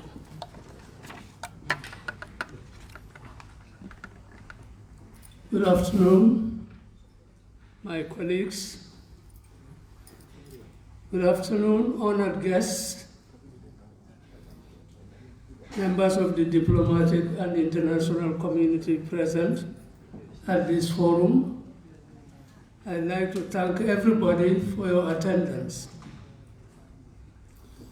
I am here representing the National Convention Party, NCP. We are not new to the Inter-Party Committee. In fact, we have been signatories to its conception and formation. So we still feel very much elated, very much gratified to be part of this noble organization and to participate in its deliberations. This is a very important topic of concern to all of us that we are discussing today, talking about how do we maintain our rights as actors in this in the leadership quest for the Gambia. But as far as I'm concerned, I think the most important actors have already been mentioned. Those are the people at the grassroots that we represent. So to ensure that the electoral process is fair and impartial, I think the ICP has come up with a very balanced report that we can make use of to ensure that the people we represent are given fair and honest participation in their countries or in our country's affairs. As one of the longest serving members of the Inter-Party Committee, I would like to reiterate on behalf of my party that we still hold the principle of allegiance to this very important organization. It's a voice for the people we represent. In this vein, I would also like to call upon the major stakeholders to be honest and impartial in the execution of their duties to the people of the Gambia. This is not about an individual position. It is a position that is required, that we should uphold if we are to do, or if we are not to do some disservice to our people whom we are representing in this forum. This implies that we should go by the rules and play according to the order that we have been chosen for. So I therefore call on all my colleagues in the different parties to ensure that we execute our duties and functions fairly, honestly, and impartially. I would also like to thank all of our supporters in this journey. They have been mentioned in this forum. Organizations like some diplomatic missions in the country, the United Nations Development Program, UNDP, and some other private individuals who really took upon themselves to steer the course of this journey. I'm very hopeful that 2021 will be a remarkable year for the Gambia in the sense of transforming our governance system, our elections, and all other things that constitute good governance in any democratic state. In the course of doing this, let us be very patient, dedicated, and committed to the cause of bringing about good governance to the Gambia. In practice, sometimes there are stumbling blocks, constraints, difficulties, but I hope that our determination to do something that is worthwhile will be something that we can all be proud of at the end of the day. I wish everything that is good for my country, and I do entreat you to stand up to principle.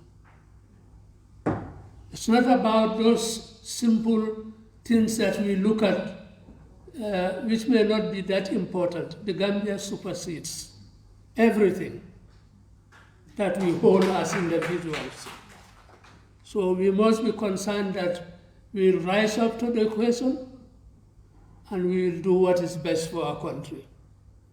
I thank you all for coming to this occasion and hope that we will all uphold these principles and ensure that we go through a transparent, fair election that will determine the will of the people of the Gambia. Thank you very much.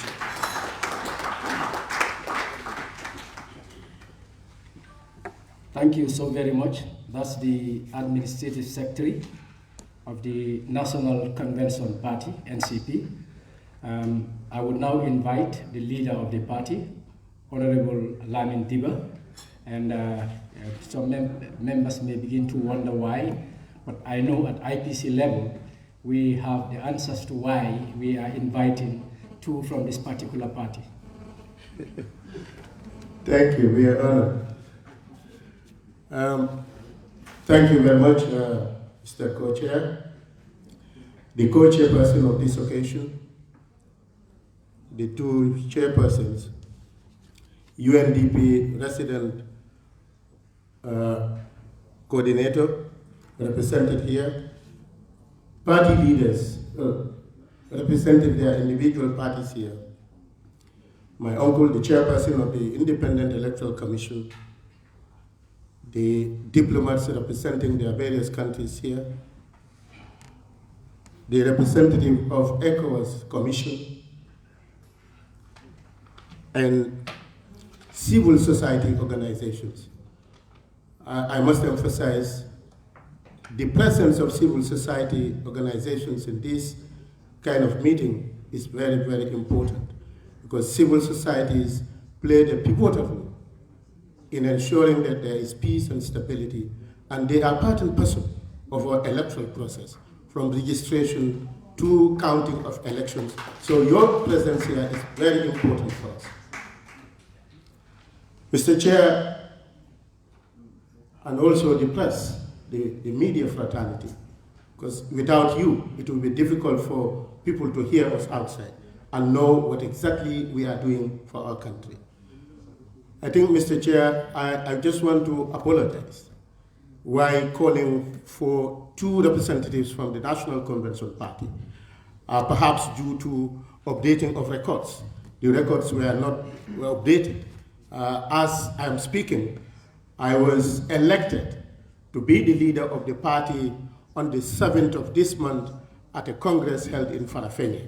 So perhaps maybe that was why the records were not updated. So we are sorry for that. But indeed, this is a very important dialogue, I would call it. It's important because all of us in this room, we all have the same ultimate objective. Our ultimate objective is how to make Gambia the best in the world. So I have seen no reason, we should have no cause for us to be at loggerheads, to create unnecessary tension that will derail our process of development. I don't see the need. So therefore, we all have one intention. So what is upon us is for all of us to see each other as partners in development. We all want this country to move forward. But how do we move forward? That is where we have our differences. And that difference is very, very, very small. Very small difference, because I want the Gambia to have the best system of governance. I want the Gambia to have the best system of agriculture. I want Gambia to be self-sufficient in food. Every one of us here would want to see that happen in the Gambia. But how do we reach there? That is our fundamental difference. So we have virtually no difference. Our ultimate goal is to get the Gambia where we want to get the Gambia.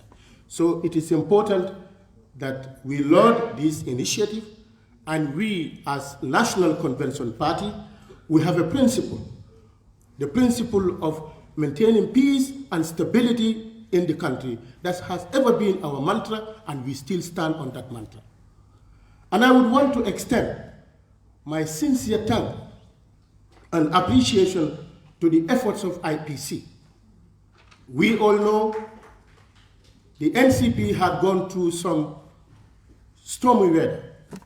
And in that process, I would confess that without the effort of the Inter-Party Committee, and in particular, the chairperson, Halifa Sallah, Honorable Halifa Sallah, I have had several meetings with him and all the other parties that are involved in that rancor. And due to that effort, today we are able to have a leadership that all the party members look up to. And thank you very much for your efforts. And I would want to encourage all parties to ensure that we are part and parcel of this committee, because it is important for us to set for ourselves where we want to go, where we are, where we want to go, and how do we want to go there as a country. So it is important for all of us to be committed to the ideals and the principles of the IPC.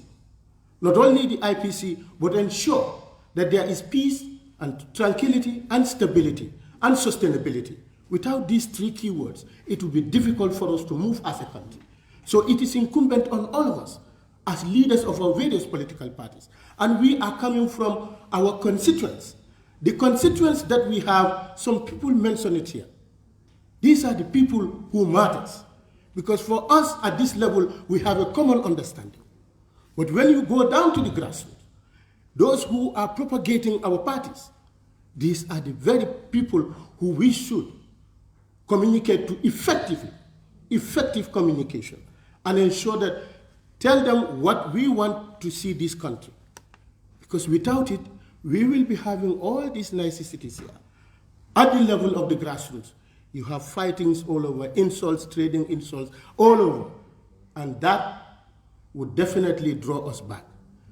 And as NCP, National Convention Party, we are committed to both the Code of Conduct as well as the agreement. So on that note, I want to thank all of you for your kind attention. Thank you very much.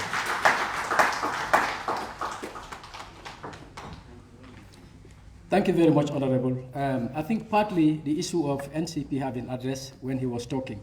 But notwithstanding, I think it's important, or it's incumbent on me to make clarifications. There was a time when the NCP party had some issues, and it was brought to the notice of the IPC. Like he rightly highlighted, the IPC took it upon themselves to mediate, because IEC wanted to take actions, and had those actions been taken, it may have led to the deregistration of the NCP. But we were able to mediate until such a time NCP were able to see, and they were able to come together. They went to a Congress last month. They have already identified, either through election or whatever, because I wasn't there, I wouldn't be in a position to explain. But they have their structure in place. And the instructions that came from IEC at the time were that any communication from NCP has to go through the administrative secretary, and from the administrative secretary to the right channel.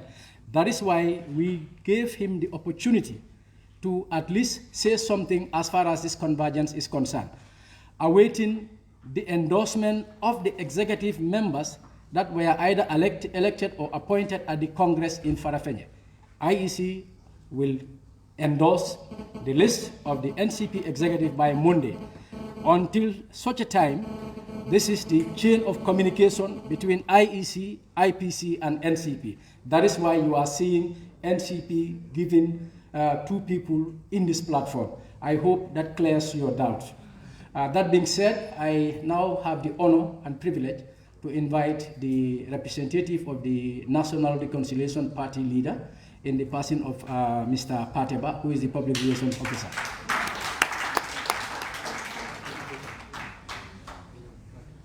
Oh, sorry, I need to properly pronounce it. Pate Balde. Thank you very much, moderator of the ceremony, my colleagues, members of the Diplomatic and Consular Corps, the IEC, the UN family, members of the press, and all other protocol duly observed. I am here at the capacity of the party leader, Honorable Ahmad Nkeba, who could not make it because of other responsibilities, all about national issues. So I was assigned to join you people here today and renew our commitment and support to the IPC for their efforts and the good job that they have been doing for the Gambian people, for the interest of peace and stability. We cannot achieve anything in the absence of peace. There is nothing that we can do without peace. We would have not been here if there is war, or if you come out of your door, you think, which side are you going to open to get out of your house? It's only because of the peace and stability that the Gambian people have been enjoying over the years. This is why we are here today. And as far as the National Reconciliation Party is concerned, since the exception of the ICP, the National Reconciliation Party has been forefront to make sure that the IPC fully functions for the interest of the Gambian people. We as leaders, we are something, but to me, it is those people who are the most important people. The people we are representing. We must always see that they are more important than any other person. They are the people who make us to become leaders. They are the people who can also take us out of leadership. Therefore, I see no reason why there should be discrimination among political parties. There shall never be one party system in this country, as the Constitution has already indicated. As you want to be recognized as a party, please allow other people also to be recognized. You can't clap with one hand. If I was only the National Reconciliation Party, I would have not been here. But because of different parties, this is why I'm here at that capacity, because there are parties existing. Once I know that, and I put that in my system, therefore, it is my obligation to respect other parties, their followers, their supporters, their leadership. There is no need for us to be going and castigating each other. The best thing, as most speakers have said, is to go and sell your agenda.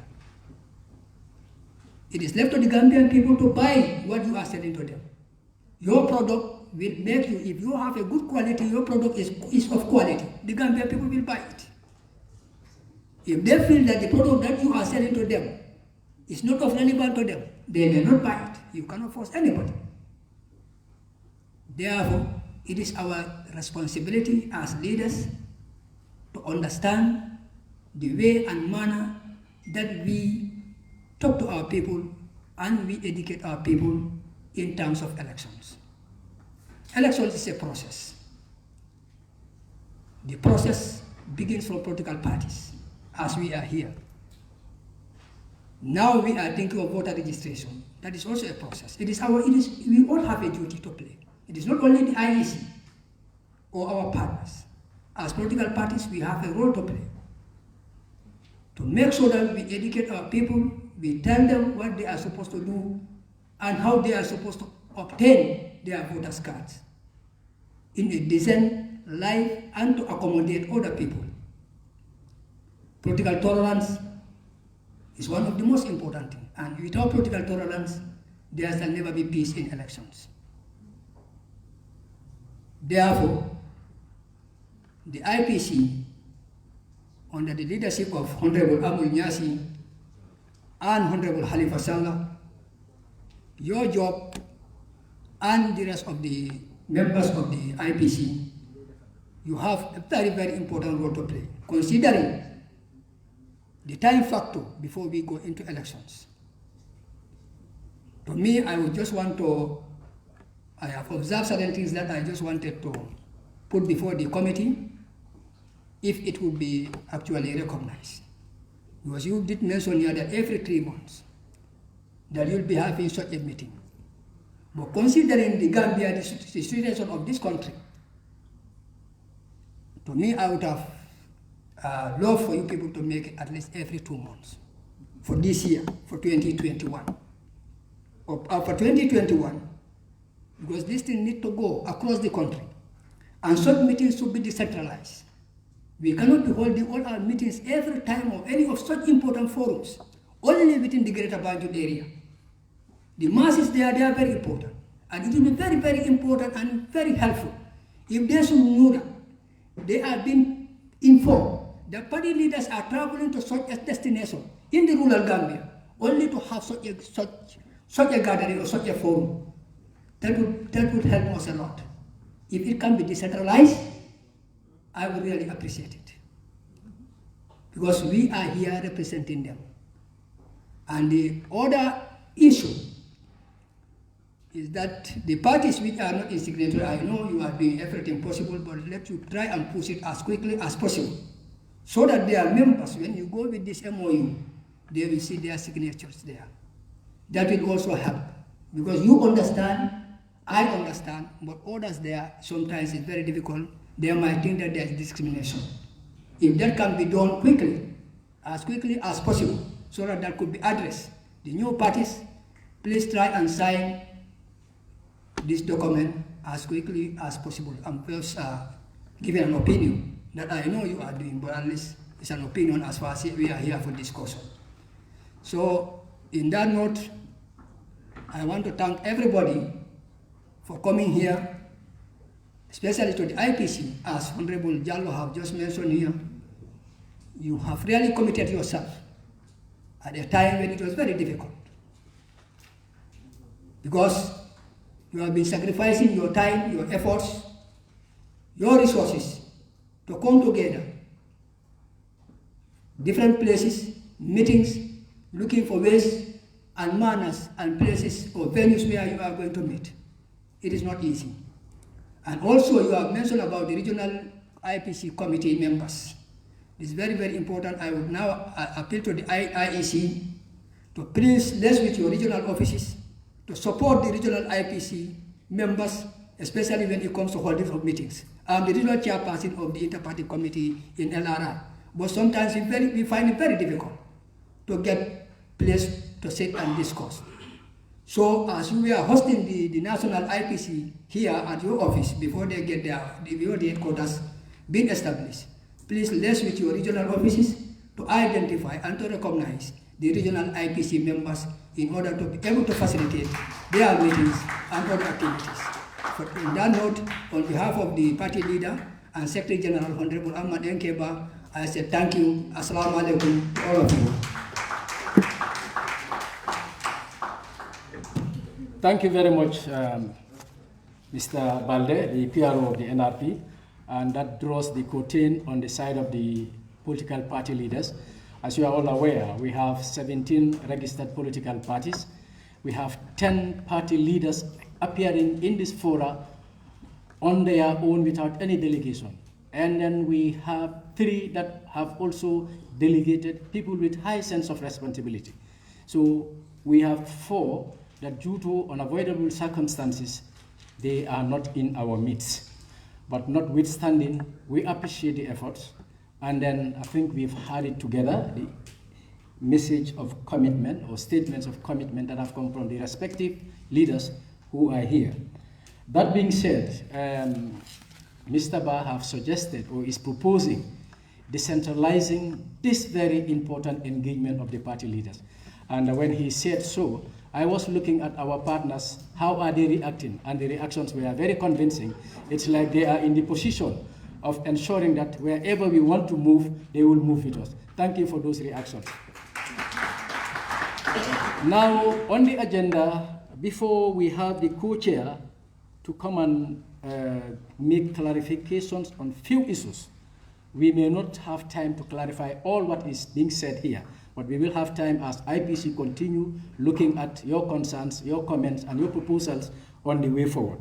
What I will do is, on behalf of Tango, I will invite their chairman.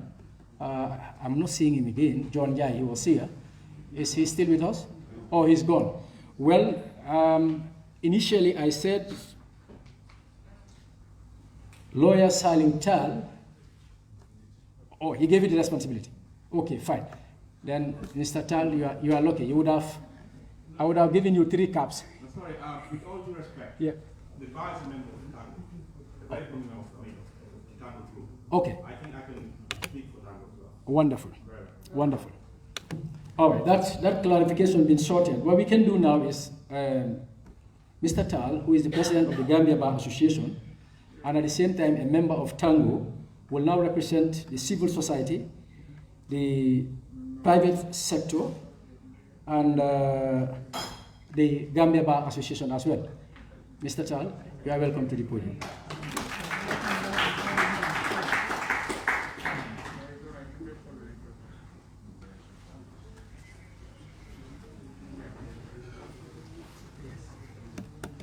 Oh, thank you very much. Good afternoon, distinguished ladies and gentlemen. Permit me to stand on existing protocols. I'm honored to stand here, speak on this very important August occasion in the month of March, wearing 3 caps, which I am very comfortable to wear with humility. Firstly, I have been a member of the Gambia Chamber of Commerce, and in fact, I was one of the members who actually initiated the GCCI to make that statement condemning the attempt by the ex-president to annul our elections. Secondly, I'm a member of the bar. Thirdly, I'm an active member of civil society. We are not officially a member of Tango, but Tango gives us its umbrella organization that is basically coordinating the activities of CSOs in the Gambia. So with permission, I believe I could speak for these three groups, and I'll call them broadly non-state actors, as they're called in some corners. I cannot start my short remark without paying homage to Khalifa Babakar Saleh, who has been an inspiration to me. I'm not sure he knows, since I was a very little boy, in terms of his attempts to enlighten Gambians for decades. Most of us got the little enlightenment and education we have through reading Faria and listening to his indefatigable desire to help change the mindset of Gambians. Honorable Saleh, it's not about the crowds, it's not about the seats in parliament, it's not about State House. You are a Gambian that we're all very proud of. Thank you very much.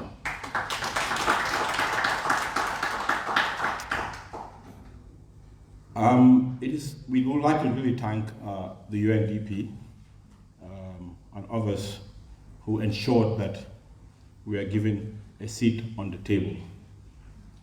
And with respect, it's really unfortunate that every time we get a seat on the table as civil society, it is at the instance of outsiders.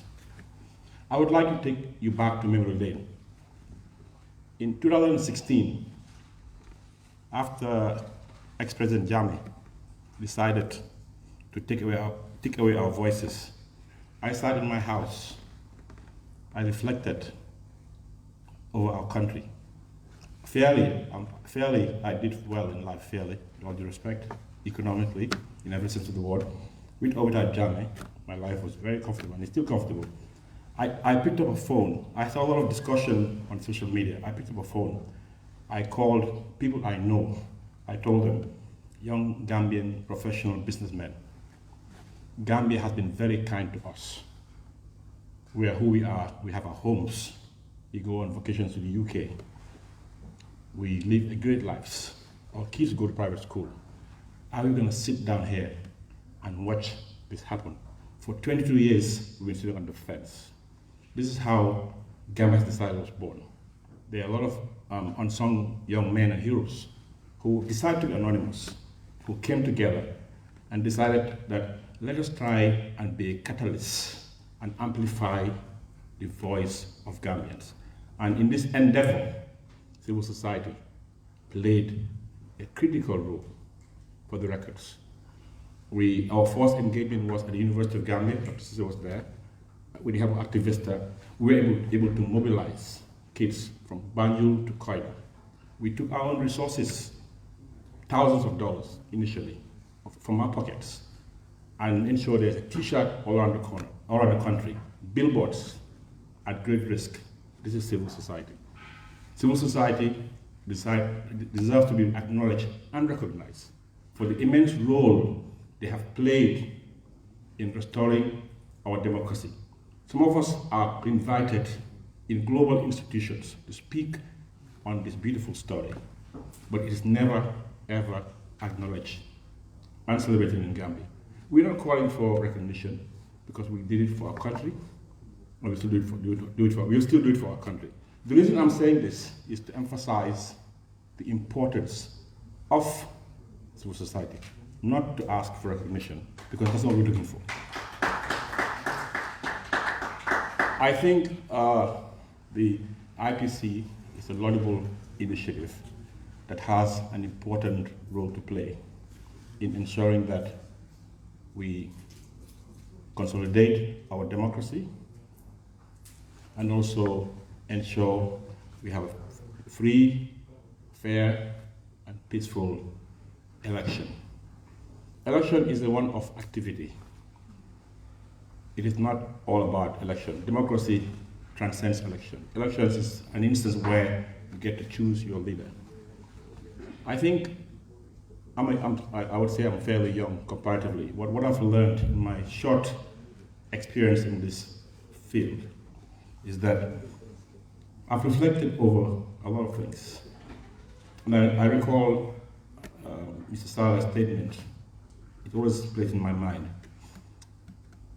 To have a new Gambia, we must have a new Gambian. What does this mean? What does this really mean? You cannot have a democracy if you don't have a democracy, without a democratic culture. Like my learned friend has said, the MOU is a paper with words. It's not the first MOU you've heard, and we know what happened. This will not be the last we will have. What is the essence of this MOU? What are we trying to achieve? Today is about the honor and dignity of those who either append their signatures or give their words. Back in the days, all of them were near Gor Kado. We are young, and we hope to learn from our elders. Uncle Bibi is here, Auntie Oli is here, Uncle Mama is here. So many of these people are my uncles, and we look to you for leadership and direction. This country is crying for leadership. Leadership is not only Adama Barrow. He has a big role to play. But I dare say, with respect, there's a collective failure in leadership in this country. And it is not too late to address this problem. And it's not about, let's move away from the binary of this guy is wrong or that guy is wrong. It's about bringing on the table concrete solutions to move Gambia forward. In 2016-17, we had an existential threat. We came together for the first time and resolved it. In 2021, we also have a problem. The common enemy of Gambia is poverty. For 56 years, not much has changed in this country. You in this room have it in your hands to change this. As a citizen first, that's the hat I would like to wear here, forget about the bar, civil society, and Chamber of Commerce. Let's deconstruct it and go back to the base as a citizen. What are we going to do for our country? Today we sit here. The only reason we cannot have a constitution is because of people sitting here, rightly or wrongly. I'm not here to interrogate or question the merits of your position. This is democracy. But when you go back to bed, when you go to sleep, how can you sit and look at your children and the citizens and your neighbors and tell them, we are going to go back to the election with the 1997 Constitution, and all it represents, purely because of one thing. I'm not going to call it retroactivity. When does a term limit start? That is a blot and a stain on our collective conscience as a people. On that note, I thank you all.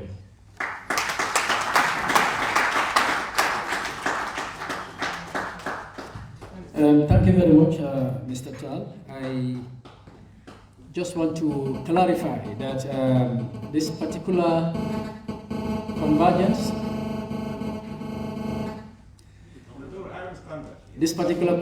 is organized by IPC, funded by UNDP. So whosoever found yourself invited to this particular function is the IPC, because it's our show, and we took recognition of the important role civil society plays. So if other functions you were oversighted with the IPC, we will never oversight the civil society.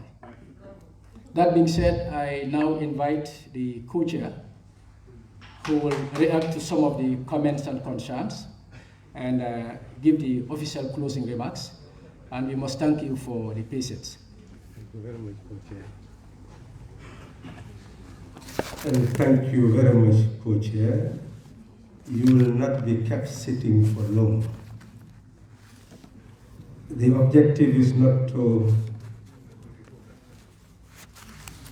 answer every issue raised, but just to clarify some issues, elucidate on certain issues. I will not be mentioning names, but if I leave you out and I leave something essential, make sure that you call my attention. We are dealing with context. An electoral cycle has dawned. That is the context that has brought us here to deal with what is essentially an emergency. Notwithstanding, we have the ideal objective of building an institution which can help us in the long run to consolidate the democracy, the peace that we desire. The content is the MOU and how to institutionalize and operationalize the MOU. We have taken steps, faltering steps, until we realize what has been realized, that it is not sufficient to simply have members addressing issues when those at the top who are the decision makers may not essentially know what is happening. So this particular program is designed to inform those at the highest level what is happening and hear from them. And what we have heard, co-chair, and the secretary I'm sure is taking note, is that it's not sufficient only to have the meeting of the committee, but also a meeting of the leadership at the highest level. And obviously that can be incorporated in the memorandum of understanding, because we can amend it to a point where we can have a meeting of the leaders, whether it's once quarterly, is left to what you will ultimately decide. But that can also be incorporated in the memorandum. It shows then a process that is growing.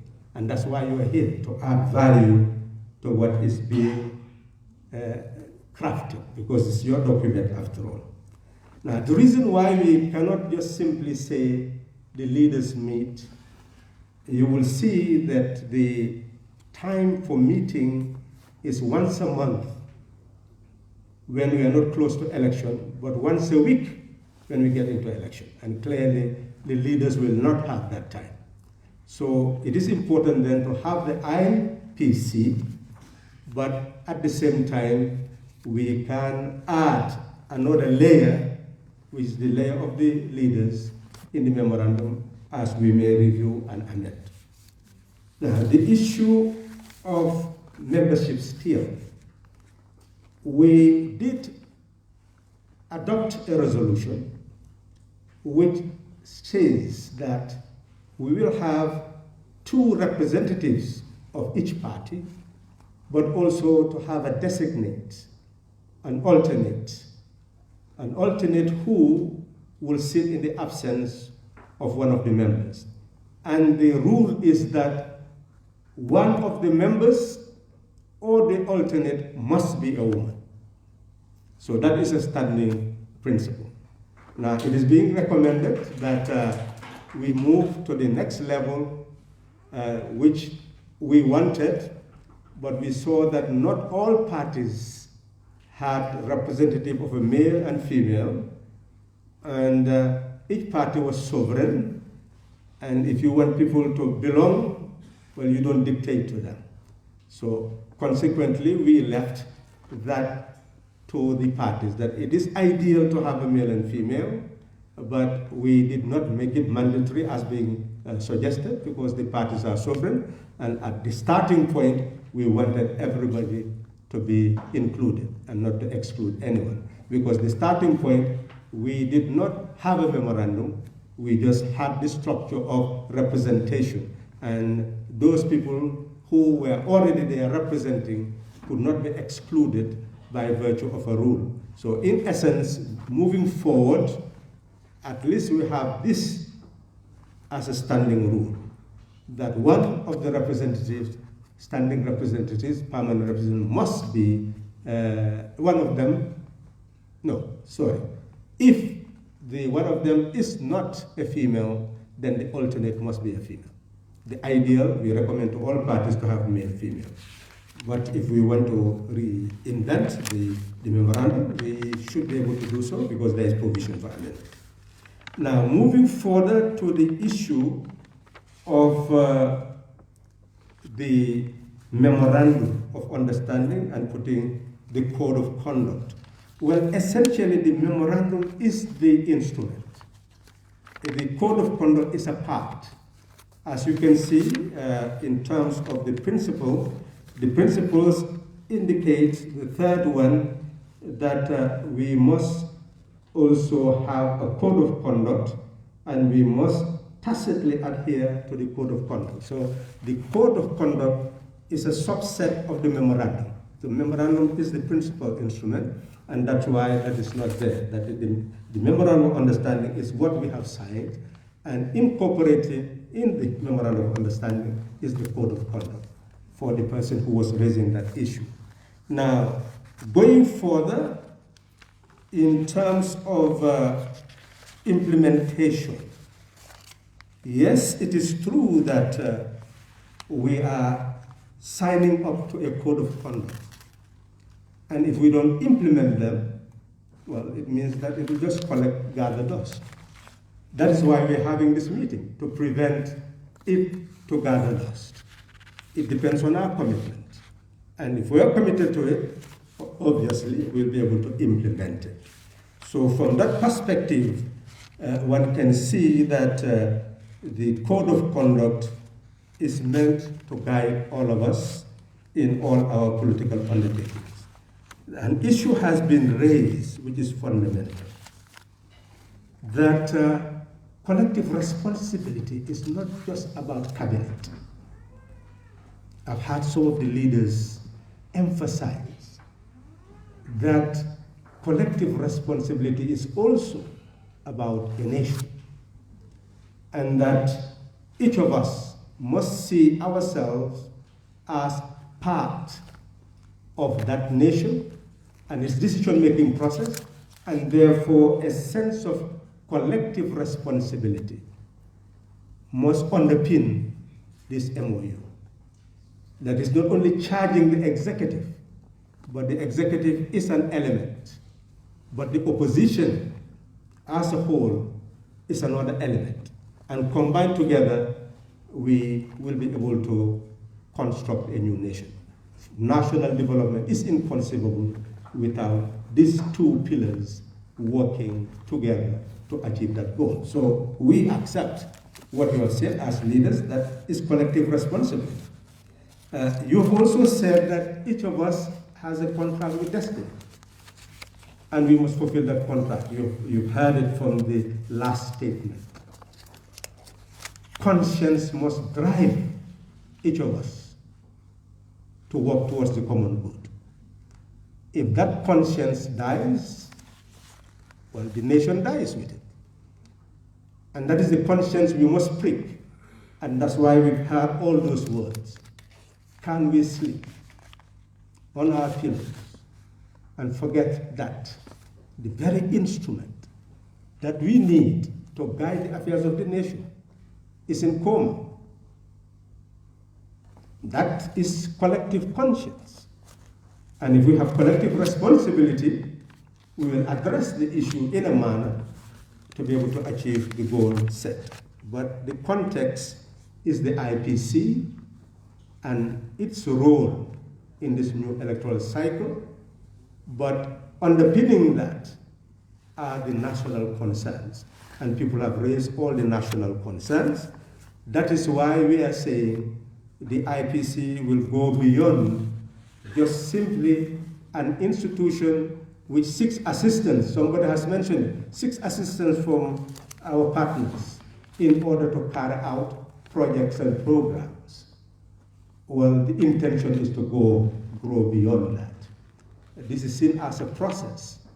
What the intention is to transform the IPC into a statutory body where our national coffers will finance it, so that the National Assembly will provide it with the subvention necessary to be able to carry out its program. That is really the objective. So as we move steadily towards that, we'll be consulting with you. What you demand is precisely what we should do. And undoubtedly, we can only consider ourselves to be sovereign if we take charge of our destiny. So those who have that conception, you are clearly reading what is there in the horizon, that we must come to a point where we take charge and move on. The issue of what I believe I've addressed all the concerns. Is there a concern I have not addressed? Yes, so I believe we've addressed the concerns, and with civil society, yes, the issue of co-chairperson, as you have seen, when we were crafting the memorandum of understanding, and it's good to also clear that this is not a document just simply crafted by me as a person. I have played a role, many people played a role, but I must say, we were crafting it at a time when the APRC was the governing authority. And I was a co-chair with Mr. Sekou Sanyang, who was representing the APRC at the time, and the opposition selected me to be the other co-chair person. And we were crafting the document. And I must say that he played a fundamental role in looking at and exercising judgment in ultimately crafting a document that is our own. We sat many months where parties will receive the documents, they will go through, accept, reject, and that's how we continued until we finally came to the final version. So this is a document crafted by our collective intelligence, and that's why we should take ownership of it and still continue to remedy whatever we see as a shortcoming, because no document can ever be final. It is always growing, and it's also incorporating any new element which definitely defines our growth, because we are growing, as you have seen the recommendation, where the party leaders should also be incorporated in the document itself. That is something that will add value to the document. So anything that you can think of that can add value to the document, well, we can always amend. The issue of new parties, as well as the signatures. Well, what we had agreed was for this document not to be circulated with signatures. But when we came to the hall, we saw that only one person will be having the document and no one else. That will appear very, very discriminatory. So that's why we suggested that they should quickly print. Apparently the person who printed the document did not get that information that the document should not be printed with the signatures. And as a result, you have documents with signatures. But clearly that can lead to some people feeling it is the document of those parties that have signed. The idea is that the parties will be growing, and you cannot continue to sign a parent document. The parent document is the parent document with the signatures. You can only have additional membership. The way to become member now is to send a letter of accession to the secretary. Once that is done, then that particular party becomes a member of the IPC. And we have agreed with the IEC that as they register political parties, they should also inform them of that fact, so that they will be signing their letters of accession and then send it to the secretary so that they can become members of the IPC. But if we want to simplify matters, then it is better to print the copies for circulation without the signatures. But if you believe that we should have signatures, well, you are the decision makers. But that is precisely what we agreed as IPC, I believe, in our last meeting. I believe those are the issues then. Okay. So unless someone has something to say that must be said, we can come to the conclusion of this grand occasion. It is a grand occasion. Issue of decentralization, whether you have any plans on that? Yeah, issue of decentralization, well, precisely we have programs of decentralization. That is why we have 3 programs, in fact. One program is program of decentralization, where we will ensure that the regional groups will be able to disseminate the MOU. But there is also being considered youth IPC, which will be another form of really decentralization.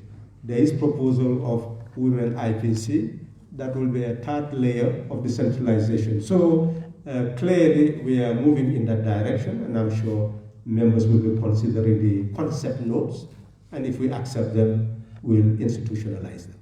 That is the plan. Any further issue that I've not touched? Grant meeting, first of its kind. Everybody accepts that what we have done today is fit for purpose. We've all accepted that no single party owns the Gambia. It's a collective ownership. And that requires consultation. It requires cooperation, 2 underlying words. You cannot cooperate until you consult. And the framework of consultation is a document that we call the MOU. I have not had a single party leader say that he or she is not in support of the content. We are therefore cemented today at the highest level to be in support of a system where we can put the past behind us, not to forget it, but not to live in it, so that we'll be able to have reconciliation. But that reconciliation must be consolidated by commitment not to repeat the past, to avoid recurrence. And in that sense, that consolidation must be accompanied by a collective commitment to the principles of the rule of law, due process, peace, stability, genuine elections, which is the hallmark of democracy, so that at the end we'll have the undiluted choice of the people. And when that happens, we accept the results and allow whoever is selected to continue to govern according to the Constitution and the rules, whilst we continue to serve as oversight and to serve as an alternative government prepared to take charge when the people so desire. That is the system that we believe will yield peace, will yield stability, will yield development. That's what we are agreeing here today. So in that light, we are in it together. Never have I ever attended a meeting of prominent political leaders where none took the podium for the sole objective of playing to the gallery and forgetting about the content and context of what brought them together.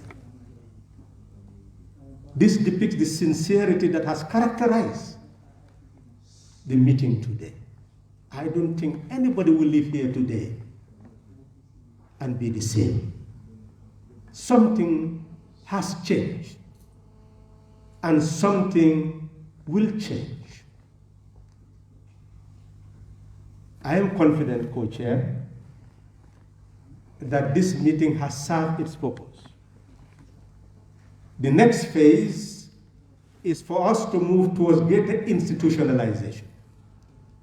So we'll be coming to you to get your signatures so that we register the IPC.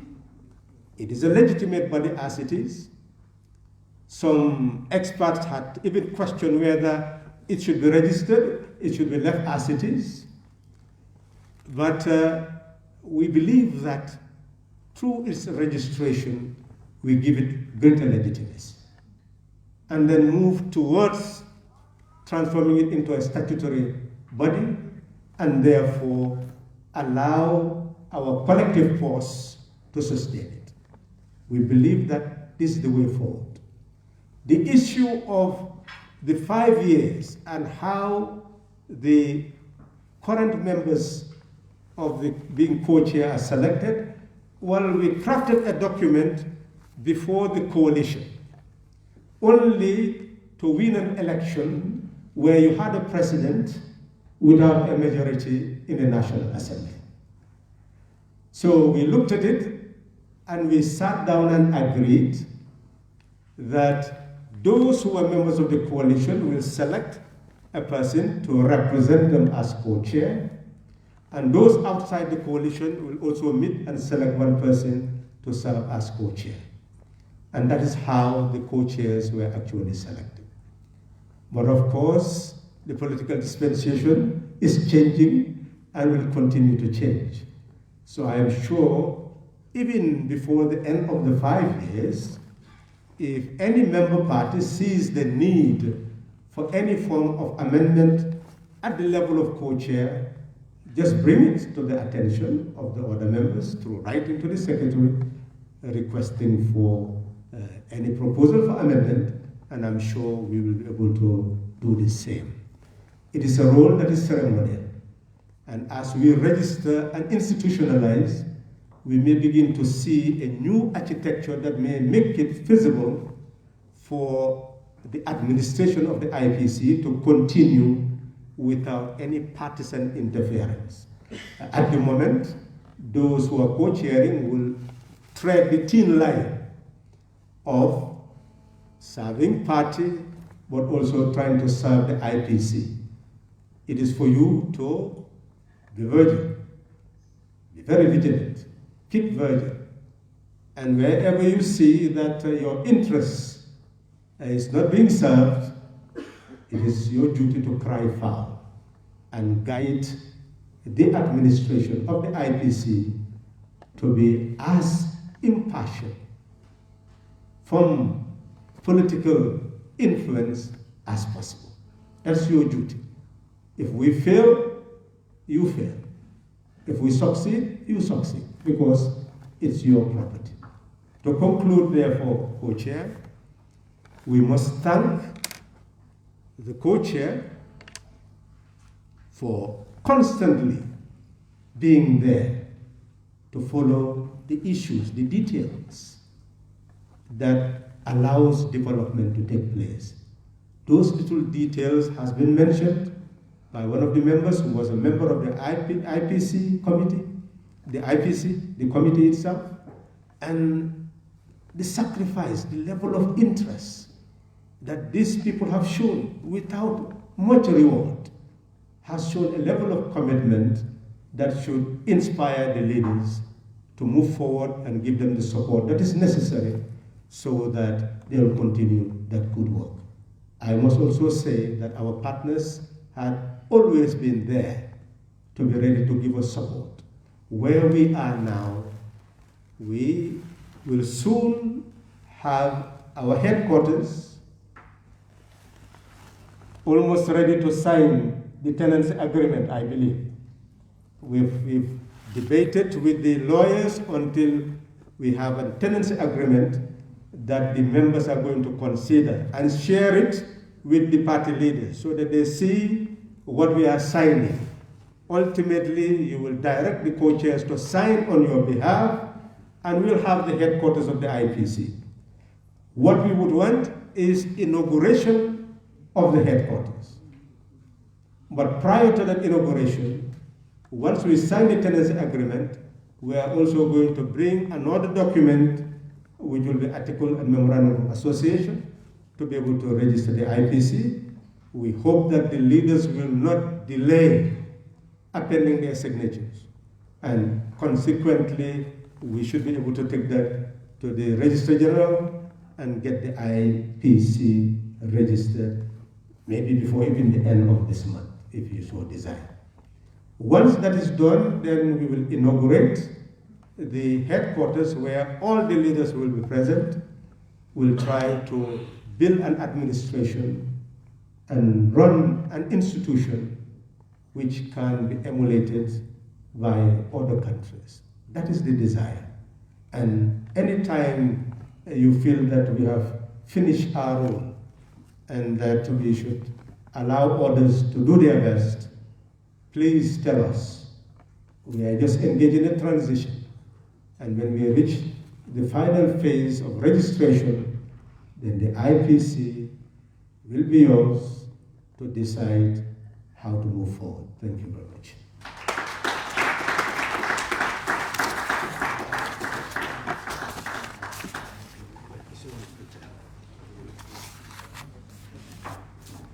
Thank you so much, Co-Chair.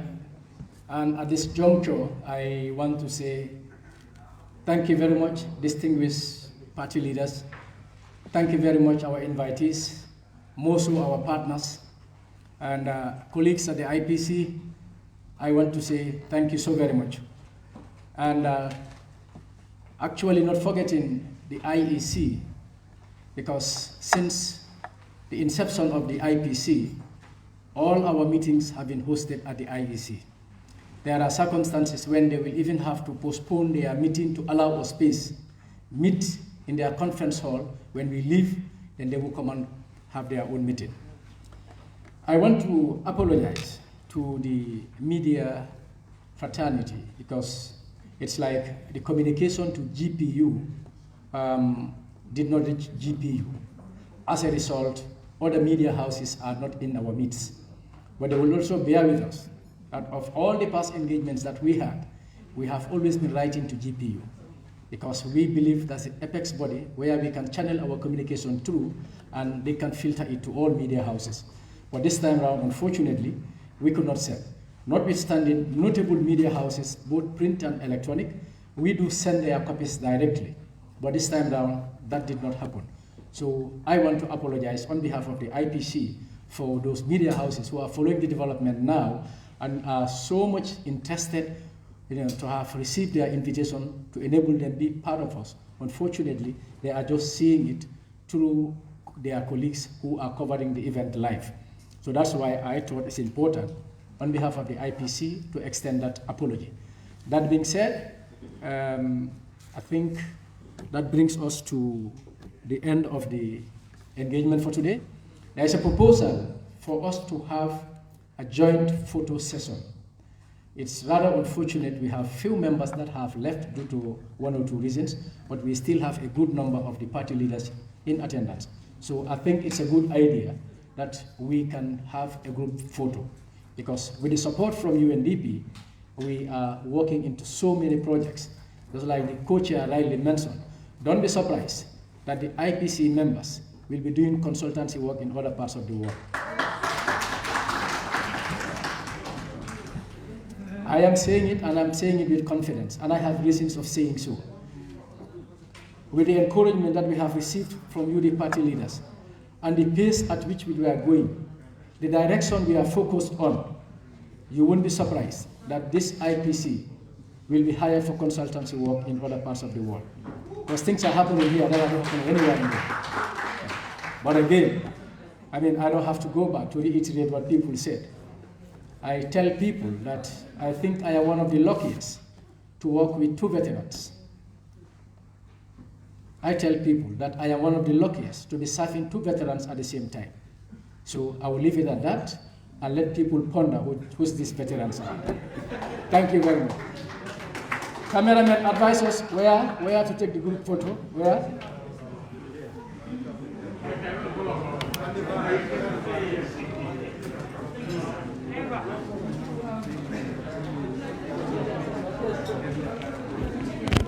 Thank you very much. That's the end of the dialogue.